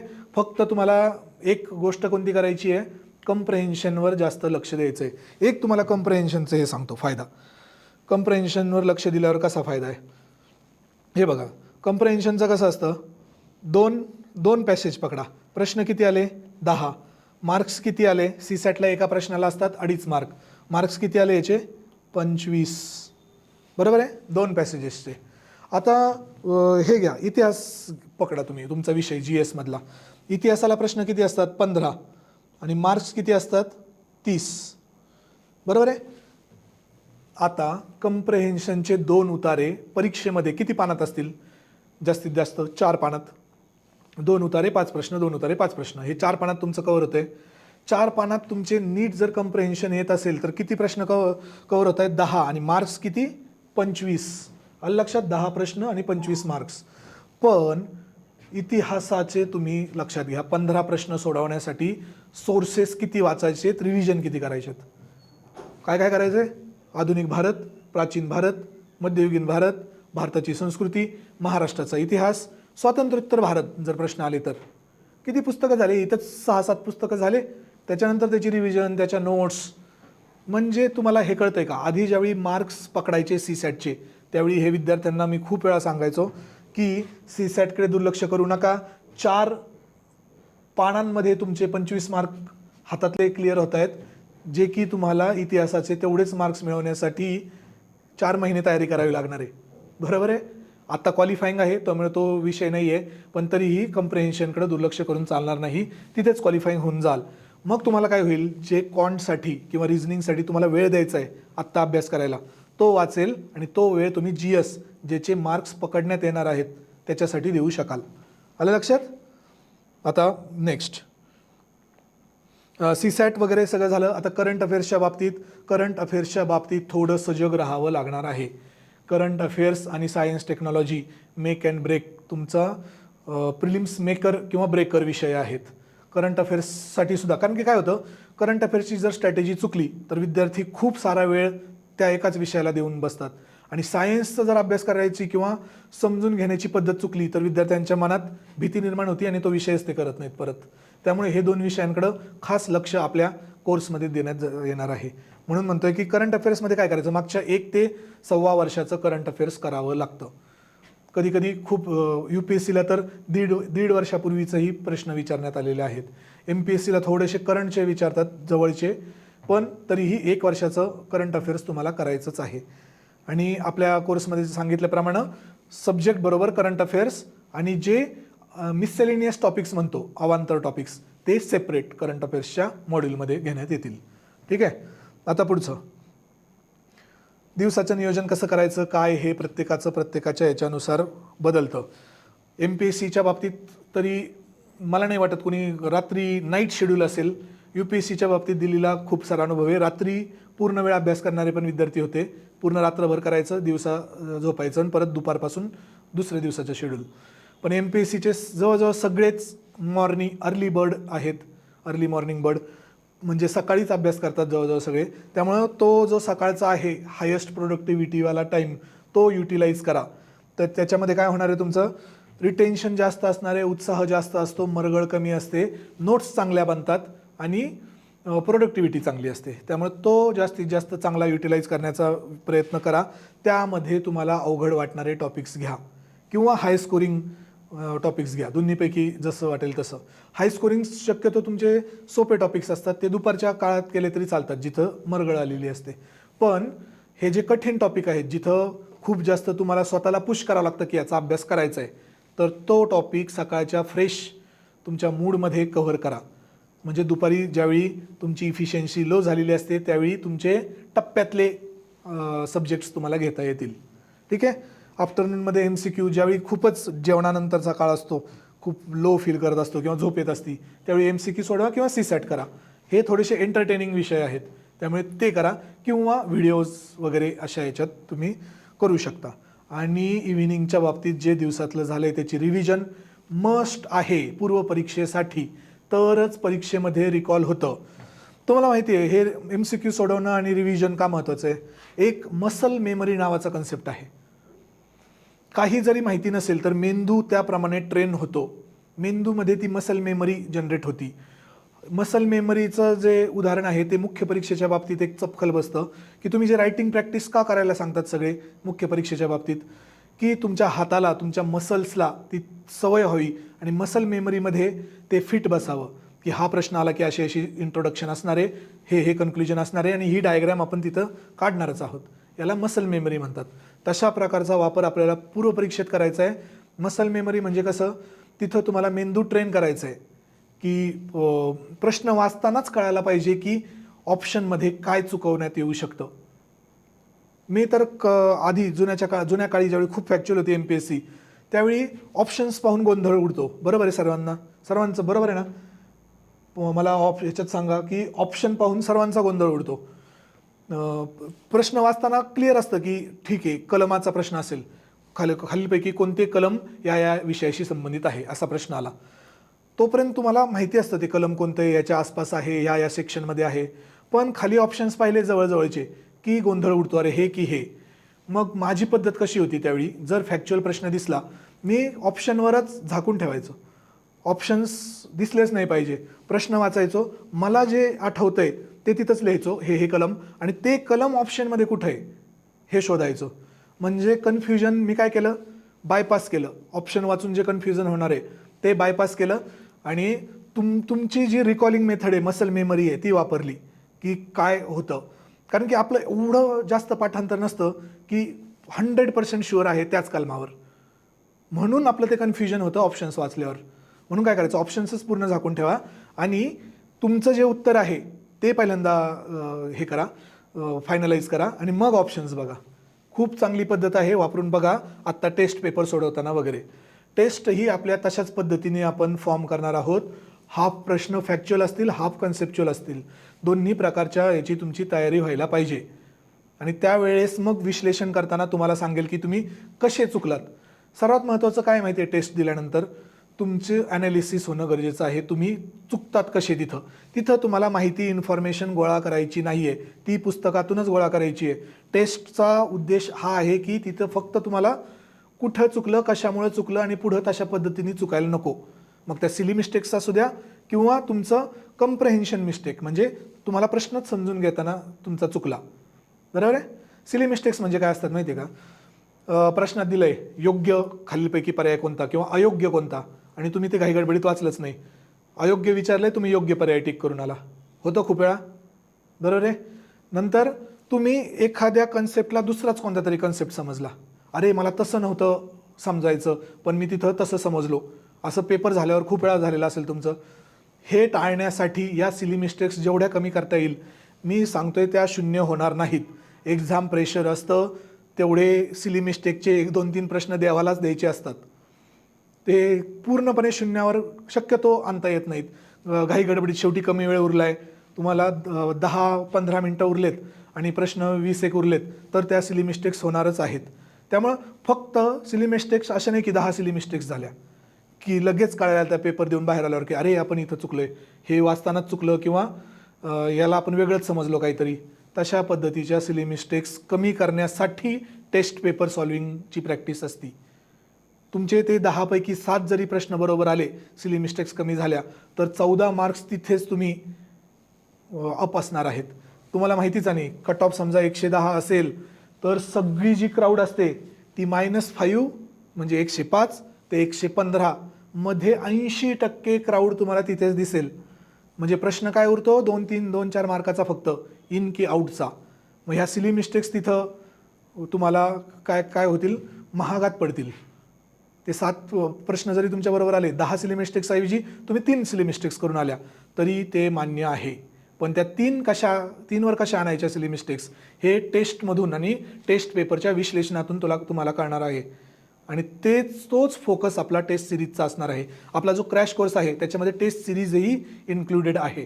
प्रत्येक विषय झाल्यावर त्याची टेस्ट आणि नंतर एक फुल लेंथ टेस्ट, अशा पद्धतीचं आपलं शेड्यूल असणार आहे. ठीक आहे, आहेत सगळे.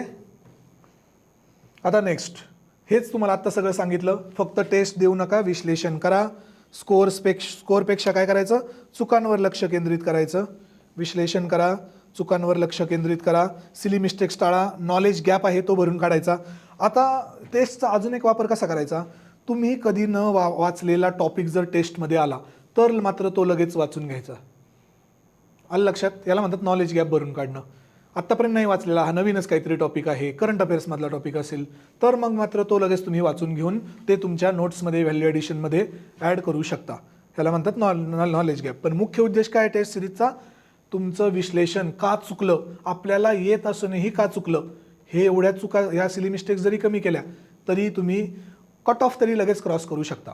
लीड कसं घ्यायचं, कशातून घ्यायचं हे नंतरची गोष्ट आहे. लीड घेतल्यानंतर एक फायदा काय होतो, तुम्ही पेपर दिल्या सेफ असता. तुम्ही परीक्षेच्या दुसऱ्या दिवसापासून मुख्य परीक्षेच्या अभ्यासाला लागू शकता. जर तुम्ही काठावर कुठेतरी असाल तर तुमचे रिझल्ट लागेपर्यंत, आत्ता बघा प्रिलिम्सचा रिझल्ट, परीक्षा किती दिवसांवर आली आहे, 40 दिवसांवर, आणि मागच्या पूर्व परीक्षेचा निकाल अजून लागलेला नाही आहे. मग जे विद्यार्थी काठावर आहेत, ज्यांना माहितीच नाही आपण पास होणार आहे की नापास, त्यांचा आत्तापर्यंतचा अभ्यास पूर्णपणे बुडाला आहे. पण ज्यांचं लीड होतं, 15-20 मार्क जास्त होते, त्यांनी आत्तापर्यंत ऑप्शनल तरी नीट उरकून ठेवलेला आहे. 500 मार्काचा अभ्यास पूर्ण केलेला आहे. इथिक्स एसे पकडलं तर 1000 मार्क्सचा पण अभ्यास काही जणांचा झालेला असेल. लक्षात आलं हे, हा फायदा असतो लीड घेण्याचा. पण लीडसाठी स्ट्रॅटेजी वेगळी आहे, ती आपण क्रॅश कोर्समध्ये कव्हर करूच. स्ट्रॅटेजी म्हणजे कसं असतं, जो तुम्ही आत्तापर्यंतचा अभ्यास केला आहे त्याला फक्त कन्व्हर्ट कसं करायचं MCQच्या दृष्टीने विचार कसा करायचा, एक्झामिनरच्या पेपर सेटिंग माइंडसेटच्या दृष्टीने विचार कसा करायचा, एवढंच आहे. मी असाही गॅरंटी काही काही वेळेस घेतो की प्रश्न वेगळ्या भाषेत असू द्या MPSCचा, तरी त्याचं उत्तर 2 तरी ऑप्शन्स कट करून दाखवेल, काही कळलं नाही तरी. अशा पद्धतीचे ऑप्शन्स सेट केलेले असतात MPSCत. जास्त ऑप्शन सेट करताना खूप जास्त प्रयत्न केलेला दिसत नाही. प्रश्न खूप चांगला असतो, खूप अवघड असतो, पण ऑप्शन्स वरून तुम्हाला उत्तरं काढता येतात. हेच CSATमध्ये पण आहे. ठीक आहे. आता इलिमिनेशन टेक्निक पण कशी वापरायची असती हे टेस्ट पेपर सोडवताना तुम्हाला लक्षात येईल. इलिमिनेशन टेक्निक MPSCमध्ये खूप चांगल्या प्रकारे वापरता येते जर 100% फॅक्च्युअल प्रश्न नसेल तर. म्हणजे सेंटेन्स फॉर्ममध्ये ऑप्शन A काहीतरी एक वाक्य आहे, ऑप्शन B काहीतरी एक वाक्य आहे, ऑप्शन C वाक्य आहे. असं नाही की आकडा आहे, तिन्ही आकडे आहेत. तिन्ही आकडे असल्यावर तुम्हाला इलिमिनेशन नाही वापरता येणार, त्यात तुम्हाला ते फॅक्ट पाठच पाहिजे. पण जर असं वर्णनात्मक पर्याय असतील तर इलिमिनेशन मेथड खूप चांगली MPSCत वर्क करते. कारण की वर्णनात्मक ऑप्शन सेट करण्यासाठी खूप जास्त विचार करावा लागतो. म्हणजे कसं फसवायचं समोरच्या विद्यार्थ्याला वर्णनात्मक ऑप्शन्समध्ये, याच्यासाठी खूप चांगला विचार करून पेपर सेट करावा लागतो. एका प्रश्न सेट करायला त्याला अर्धा तास लागतो.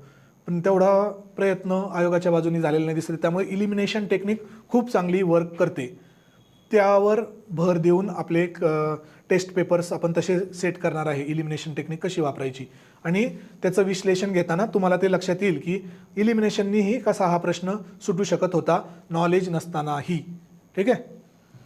पुढे आता हे सर्व जे काही रामायण झालेलं आहे ते सर्व एकट्याने 100 दिवसात करणं शक्य आहे का? आता आपण थोडंसं प्रॅक्टिकल अप्रोचवर येऊया. ठीक आहे, हे सगळं केलं आपण, अभ्यास केला, हे केलं, पण तुम्हाला हे जे तुमचं मोटिव्हेशन आहे, तुमची मानसिकता आहे, तुमचं टेम्परामेंट आहे, तुमचं नियोजन आहे, हे 100 दिवस साथ देईल का तुमची? की टिकून राहताल का तुम्ही? की काही दिवस डिप्रेशनमध्ये जाताल, खूप जास्त ओव्हरवेल्मिंग म्हणतात त्याला, की नाही आता सोडून द्यायचं, माझ्याच्याने काय होणार नाही, असं येणं साहजिक आहे. कॉम्पिटिशन बाजूची पाहत असता तुम्ही, बाजूचा खूप अभ्यास करतोय, त्यांनी 2-4 मेन्स दिलेले आहेत, मी कसा त्याच्याबरोबर समोर टिकणार, अशा पद्धतीचं काय म्हणतात त्याला आत्मविश्वास खचणं शक्य आहे. तर हे शक्य आहे का? वेळेचं नियोजन आणि शिस्त राहत नाही आपली. महत्त्वाचे काय, गौण काय? वेळेचं नियोजन, शिस्त राहत नाही, हे एक हा काय झाला, ह्युमन व्हॅल्यू, माणसाचा गुणधर्म झाला. पण हे दुसरं बघा, इथे जेन्युइन प्रॉब्लेम असणार आहे तुमचा. काय महत्त्वाचे काय आणि गौण काय ते कळत नाही. काय उचलायचं आणि काय सोडायचं, परीक्षेच्या दृष्टीने महत्त्वाचं काय, की पुस्तक घेतलं की पहिल्या पानापासून शेवटच्या पानापर्यंत पूर्ण पाठ करून टाकायचं. हा प्रॉब्लेम फर्स्ट टायमर्स किंवा आत्तापर्यंत प्रिलिम्स फेल जे होत आलेत त्यांचा हा प्रॉब्लेम आहे. तुम्हाला कोणते सब्जेक्ट सोडायचे किंवा त्या चॅप्टरमधला कोणता भाग सोडायचा आणि कशावर फोकस करायचं हे आत्तापर्यंत लक्षात आलेलं नाही आहे. आणि आपण जो क्रॅश कोर्स टाकत आहोत तिथे 90 दिवसात तर पूर्ण फंडामेंटली बेसिक्सपासून सगळं शिकवणं शक्यच नाही. त्यामुळे आपण काय फोकस केलेलं आहे की फक्त प्रायोरिटायझेशन इश्यू, प्रायोरिटाईज कोणते सब्जेक्ट करायचे, सब्जेक्टमधलाही कोणता पार्ट प्रायोरिटाईज करायचा, हे क्रॅश कोर्समध्ये तुम्हाला शिकवण्यात येईल. कोणते आम्ही तशी पूर्ण चेकलिस्टच काढलेली आहेत. या सब्जेक्टचे आत्तापर्यंतचे रिपीट झालेल्या थीम्स कोणत्या आहेत आणि त्या थीम्सला किती वेळ द्यायचा. 15 दिवसांचं लेक्चर असेल, 15 लेक्चरचं एक सब्जेक्ट असेल तर कोणत्या दिवशी कोणती थीम घ्यायची आणि त्याला किती वेळ द्यायचा, हे सर्व आपल्या लेक्चर्समध्ये तुम्हाला समजून जाईल. ठीक आहे. आता शंका निरसन, डाऊट सॉल्विंग, हे वेळेवर होत नाही. की चला तुम्ही वाचताय काहीतरी कन्सेप्ट समजलाच नाही किंवा असं लक्षातच आलं नाही की किती खोलात जायचं, तर तेही इथे नीट तुमचं करून घेण्यात येणार आहे क्रॅश कोर्समध्ये. ठीक आहे. म्हणून काय आहे की उपाय काय आहे याचा, तज्ज्ञ मार्गदर्शनाखाली तयार केलेला ॲक्शन प्लॅन तुम्ही फॉलो केला तरी चालतो. आणि स्वतः हे एवढं करणं शक्य असेल जे आत्तापर्यंत सांगितलं मी, तर काही हरकत नाही, खूप चांगली गोष्ट आहे ती. पण जर शक्य नसेल तर तुमच्या मदतीसाठी सह्याद्री IAS अकॅडमी एक तुमच्यासाठी सह्याद्री IAS अकॅडमी 90 दिवसांचा क्रॅश कोर्स घेऊन येत आहे, प्रिलिम्स स्पेसिफिक. त्यामध्ये CSAT कव्हर होणार आहे, प्लस टेस्ट सिरीजही असणार आहे. तर ही आपली तज्ज्ञ फॅकल्टी आहे आणि आम्हाला अभिमान आहे सांगण्यासाठी की आमची फॅकल्टी संपूर्णपणे UPSC बॅकग्राऊंड असलेली, दिल्लीला असणारे, प्रत्येक 3-4 मेन्स झालेले आहेत. तुम्हाला आपल्या सह्याद्री IAS अकॅडमीचे डायरेक्टर तर माहितीच असतील, डॉक्टर तुषार घोरपडे सर. स्वतः 2017 साली UPSC सिलेक्टेड आहेत आणि आत्ता आपल्या अकॅडमीचे डायरेक्टर आहेत. सरही आत्ताच्या क्रॅश कोर्समध्ये एक विषय घेणार आहेत आणि बाकीची पूर्ण तज्ज्ञ फॅकल्टी आहे ज्यांना UPSCचा आणि राज्यसेवा पूर्व परीक्षा पास केलेल्याचा अनुभव आहे. तर याच्यात पुढे बघा, हा जो 90 दिवसाचा क्रॅश कोर्स आहे त्यामध्ये काय काय होणार आहे तुमच्यासाठी, खास वेगळेपणा काय असणार आहे. वेगळेपणा मगाशी सांगितलं तसंच आपण ट्रॅडिशनल सब्जेक्ट्स जे विद्यार्थी खूप वेळा करतात, पॉलिटी, हिस्ट्री, जिओग्राफी, त्याच्यापासून सुरुवात न करता इकॉनॉमी, सायन्स, टेक्नॉलॉजी आणि बाकीचे जे एन्शियंट, मिडिवियल, भारताचं कल्चर किंवा पंचायत राज, महाराष्ट्राचा इतिहास, महाराष्ट्राचा भूगोल, अशा पद्धतीने करणार आहोत. दुसरं वैशिष्ट्य काय आहे, त्या विषयासोबत त्या मॉड्यूलमध्ये त्या विषयासोबत त्याचं करंट अफेअर्सही कव्हर करणार आहोत. ठीक आहे. आणि हे मगाशी सांगितलं त्याप्रमाणे काय वाचायचे यापेक्षा काय सोडायचे, काय वाचायचं त्यापेक्षा काय नाही वाचायचं एवढं जरी समजलं तरी प्रिलिम्स त्याच ठिकाणी तुमची क्लिअर होती. त्यामुळे त्यावर जास्त भर असणार आहे. नंतर काय PYQ डिकोडिंग, मगाशी म्हटलं तुम्हाला PYQतून कशाचा अंदाज येतो, आयोग किती खोलात जाऊ शकतो, आयोगाची काठिण्य पातळी काय आहे, आपल्याला काय वाचायचं काय सोडायचं हे PYQतून कळतं. म्हणून PYQ डिकोडिंग आणि अनालिसिस पण घेणार आहोत. आणि डिजिटल नोट्स आणि टेस्ट सिरीज. डिजिटल नोट्स कशा असणार आहेत, आपल्या PDF फॉर्मॅटमध्ये माइंड मॅप किंवा ते जे हे असतात डिजिटलचे जे इन्फोग्राफिक्स असतात तशा स्वरूपात की ज्यांनी पाठांतरास शक्य असतं. अजून एक सांगतो तुम्हाला, तुम्ही आत्तापर्यंत जर ग्रुप फॉर्म केला नसेल, पूर्व परीक्षेसाठी जरी डिस्कशन ग्रुप तयार करा. फॅक्च्युअल इन्फॉर्मेशन आहे, तुम्ही एकट्याने बसून खूप कंटाळवाणं काम होतं ते.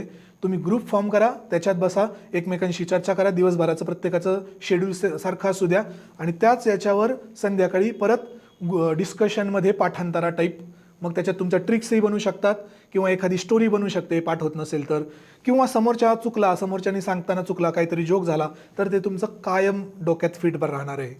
फॅक्ट फिट बसवण्याच्या अशाच पद्धती असतात. काहीतरी ट्रिक किंवा काहीतरी वाक्य तयार करायचं, काहीतरी स्टोरी तयार करायची, किंवा तुमच्या असं लक्षात राहतं की अरे तो असा म्हटला होता, त्यांनी मला करेक्ट केलं होतं डिस्कशन करताना, ते तुम्हाला परीक्षेत आठवणार आहे.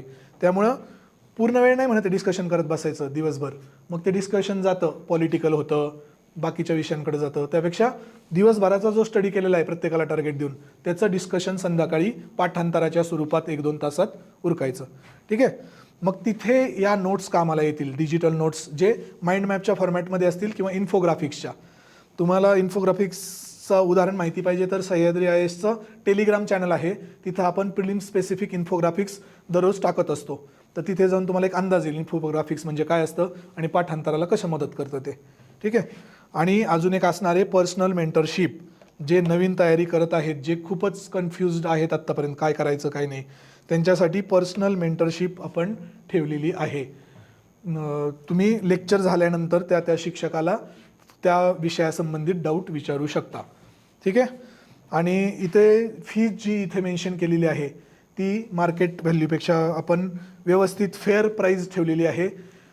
तरीही अजून विद्यार्थ्यांचे जसे फोन येत होते त्याच्यानुसार आपण शिवजयंतीसाठी एक promo code, coupon code apply करतोय या कोर्ससाठी. तर स्वराज्य 19 इथे तुम्हाला प्रोमो कोड दिसत असेल, स्वराज्य 19 हा प्रोमो कोड आहे. तो तुम्ही आपल्या ॲप डाउनलोड केल्यावर क्रॅश कोर्समध्ये गेलेत तर चेकआउट करताना हा प्रोमो कोड टाकला तर तुम्हाला 15% ऑफ मिळेल आणि त्याची वैधता आहे 18 तारीख म्हणजे आजपासून 20 तारखेपर्यंत. शिवजयंतीनिमित्त आपण हा डिस्काउंट प्रोमो कुपन कोड लागू करत आहे. ठीक आहे. आणि तरी तुम्हाला काही अजून हे असतील या संबंधीचे डाऊट्स तर तुम्ही एक नंबर देतो त्यावर कॉन्टॅक्ट करा. ठीक आहे. नंबर इथे पण दिलेलाच आहे खाली, त्यावरही तुम्ही कॉन्टॅक्ट केला तरी चालेल आणि डायरेक्ट ॲपद्वारे प्रोमो कोड अप्लाय करून तुम्ही या ऑफरचा लाभ घेऊ शकता. ठीक आहे. आता आपण काय करू, हे आणि खूप जणांचे प्रश्न आले होते की तुमचे आत्तापर्यंतचे रिझल्ट्स वगैरे कसे आहेत, तर आपण ही स्लाईड त्यासाठी बनवलेली आहेत. तन्मय मांढरेकर असेल, प्रज्ञा चौधरी मॅडम असतील, आत्तापर्यंतचे हे DYSP सर आहेत, हे सगळे म्हणजे 25ला आत्ता जो निकाल लागला त्यातले यशस्वी उमेदवारांचे आपल्या इन्स्टिट्यूटचे विद्यार्थ्यांचे फोटो इथे अटॅच केलेले आहेत. ठीक आहे, तर आजच संपर्क साधा. हा फोन नंबर तुमच्यासाठी इथे ठेवतोय. आणि अजून काय तुमचे डाऊट्स आहेत ते मी एकदा वाचून घेतो कमेंट सेक्शनमधले आणि त्यानंतर आपण लेक्चर थांबूया. ठीक आहे.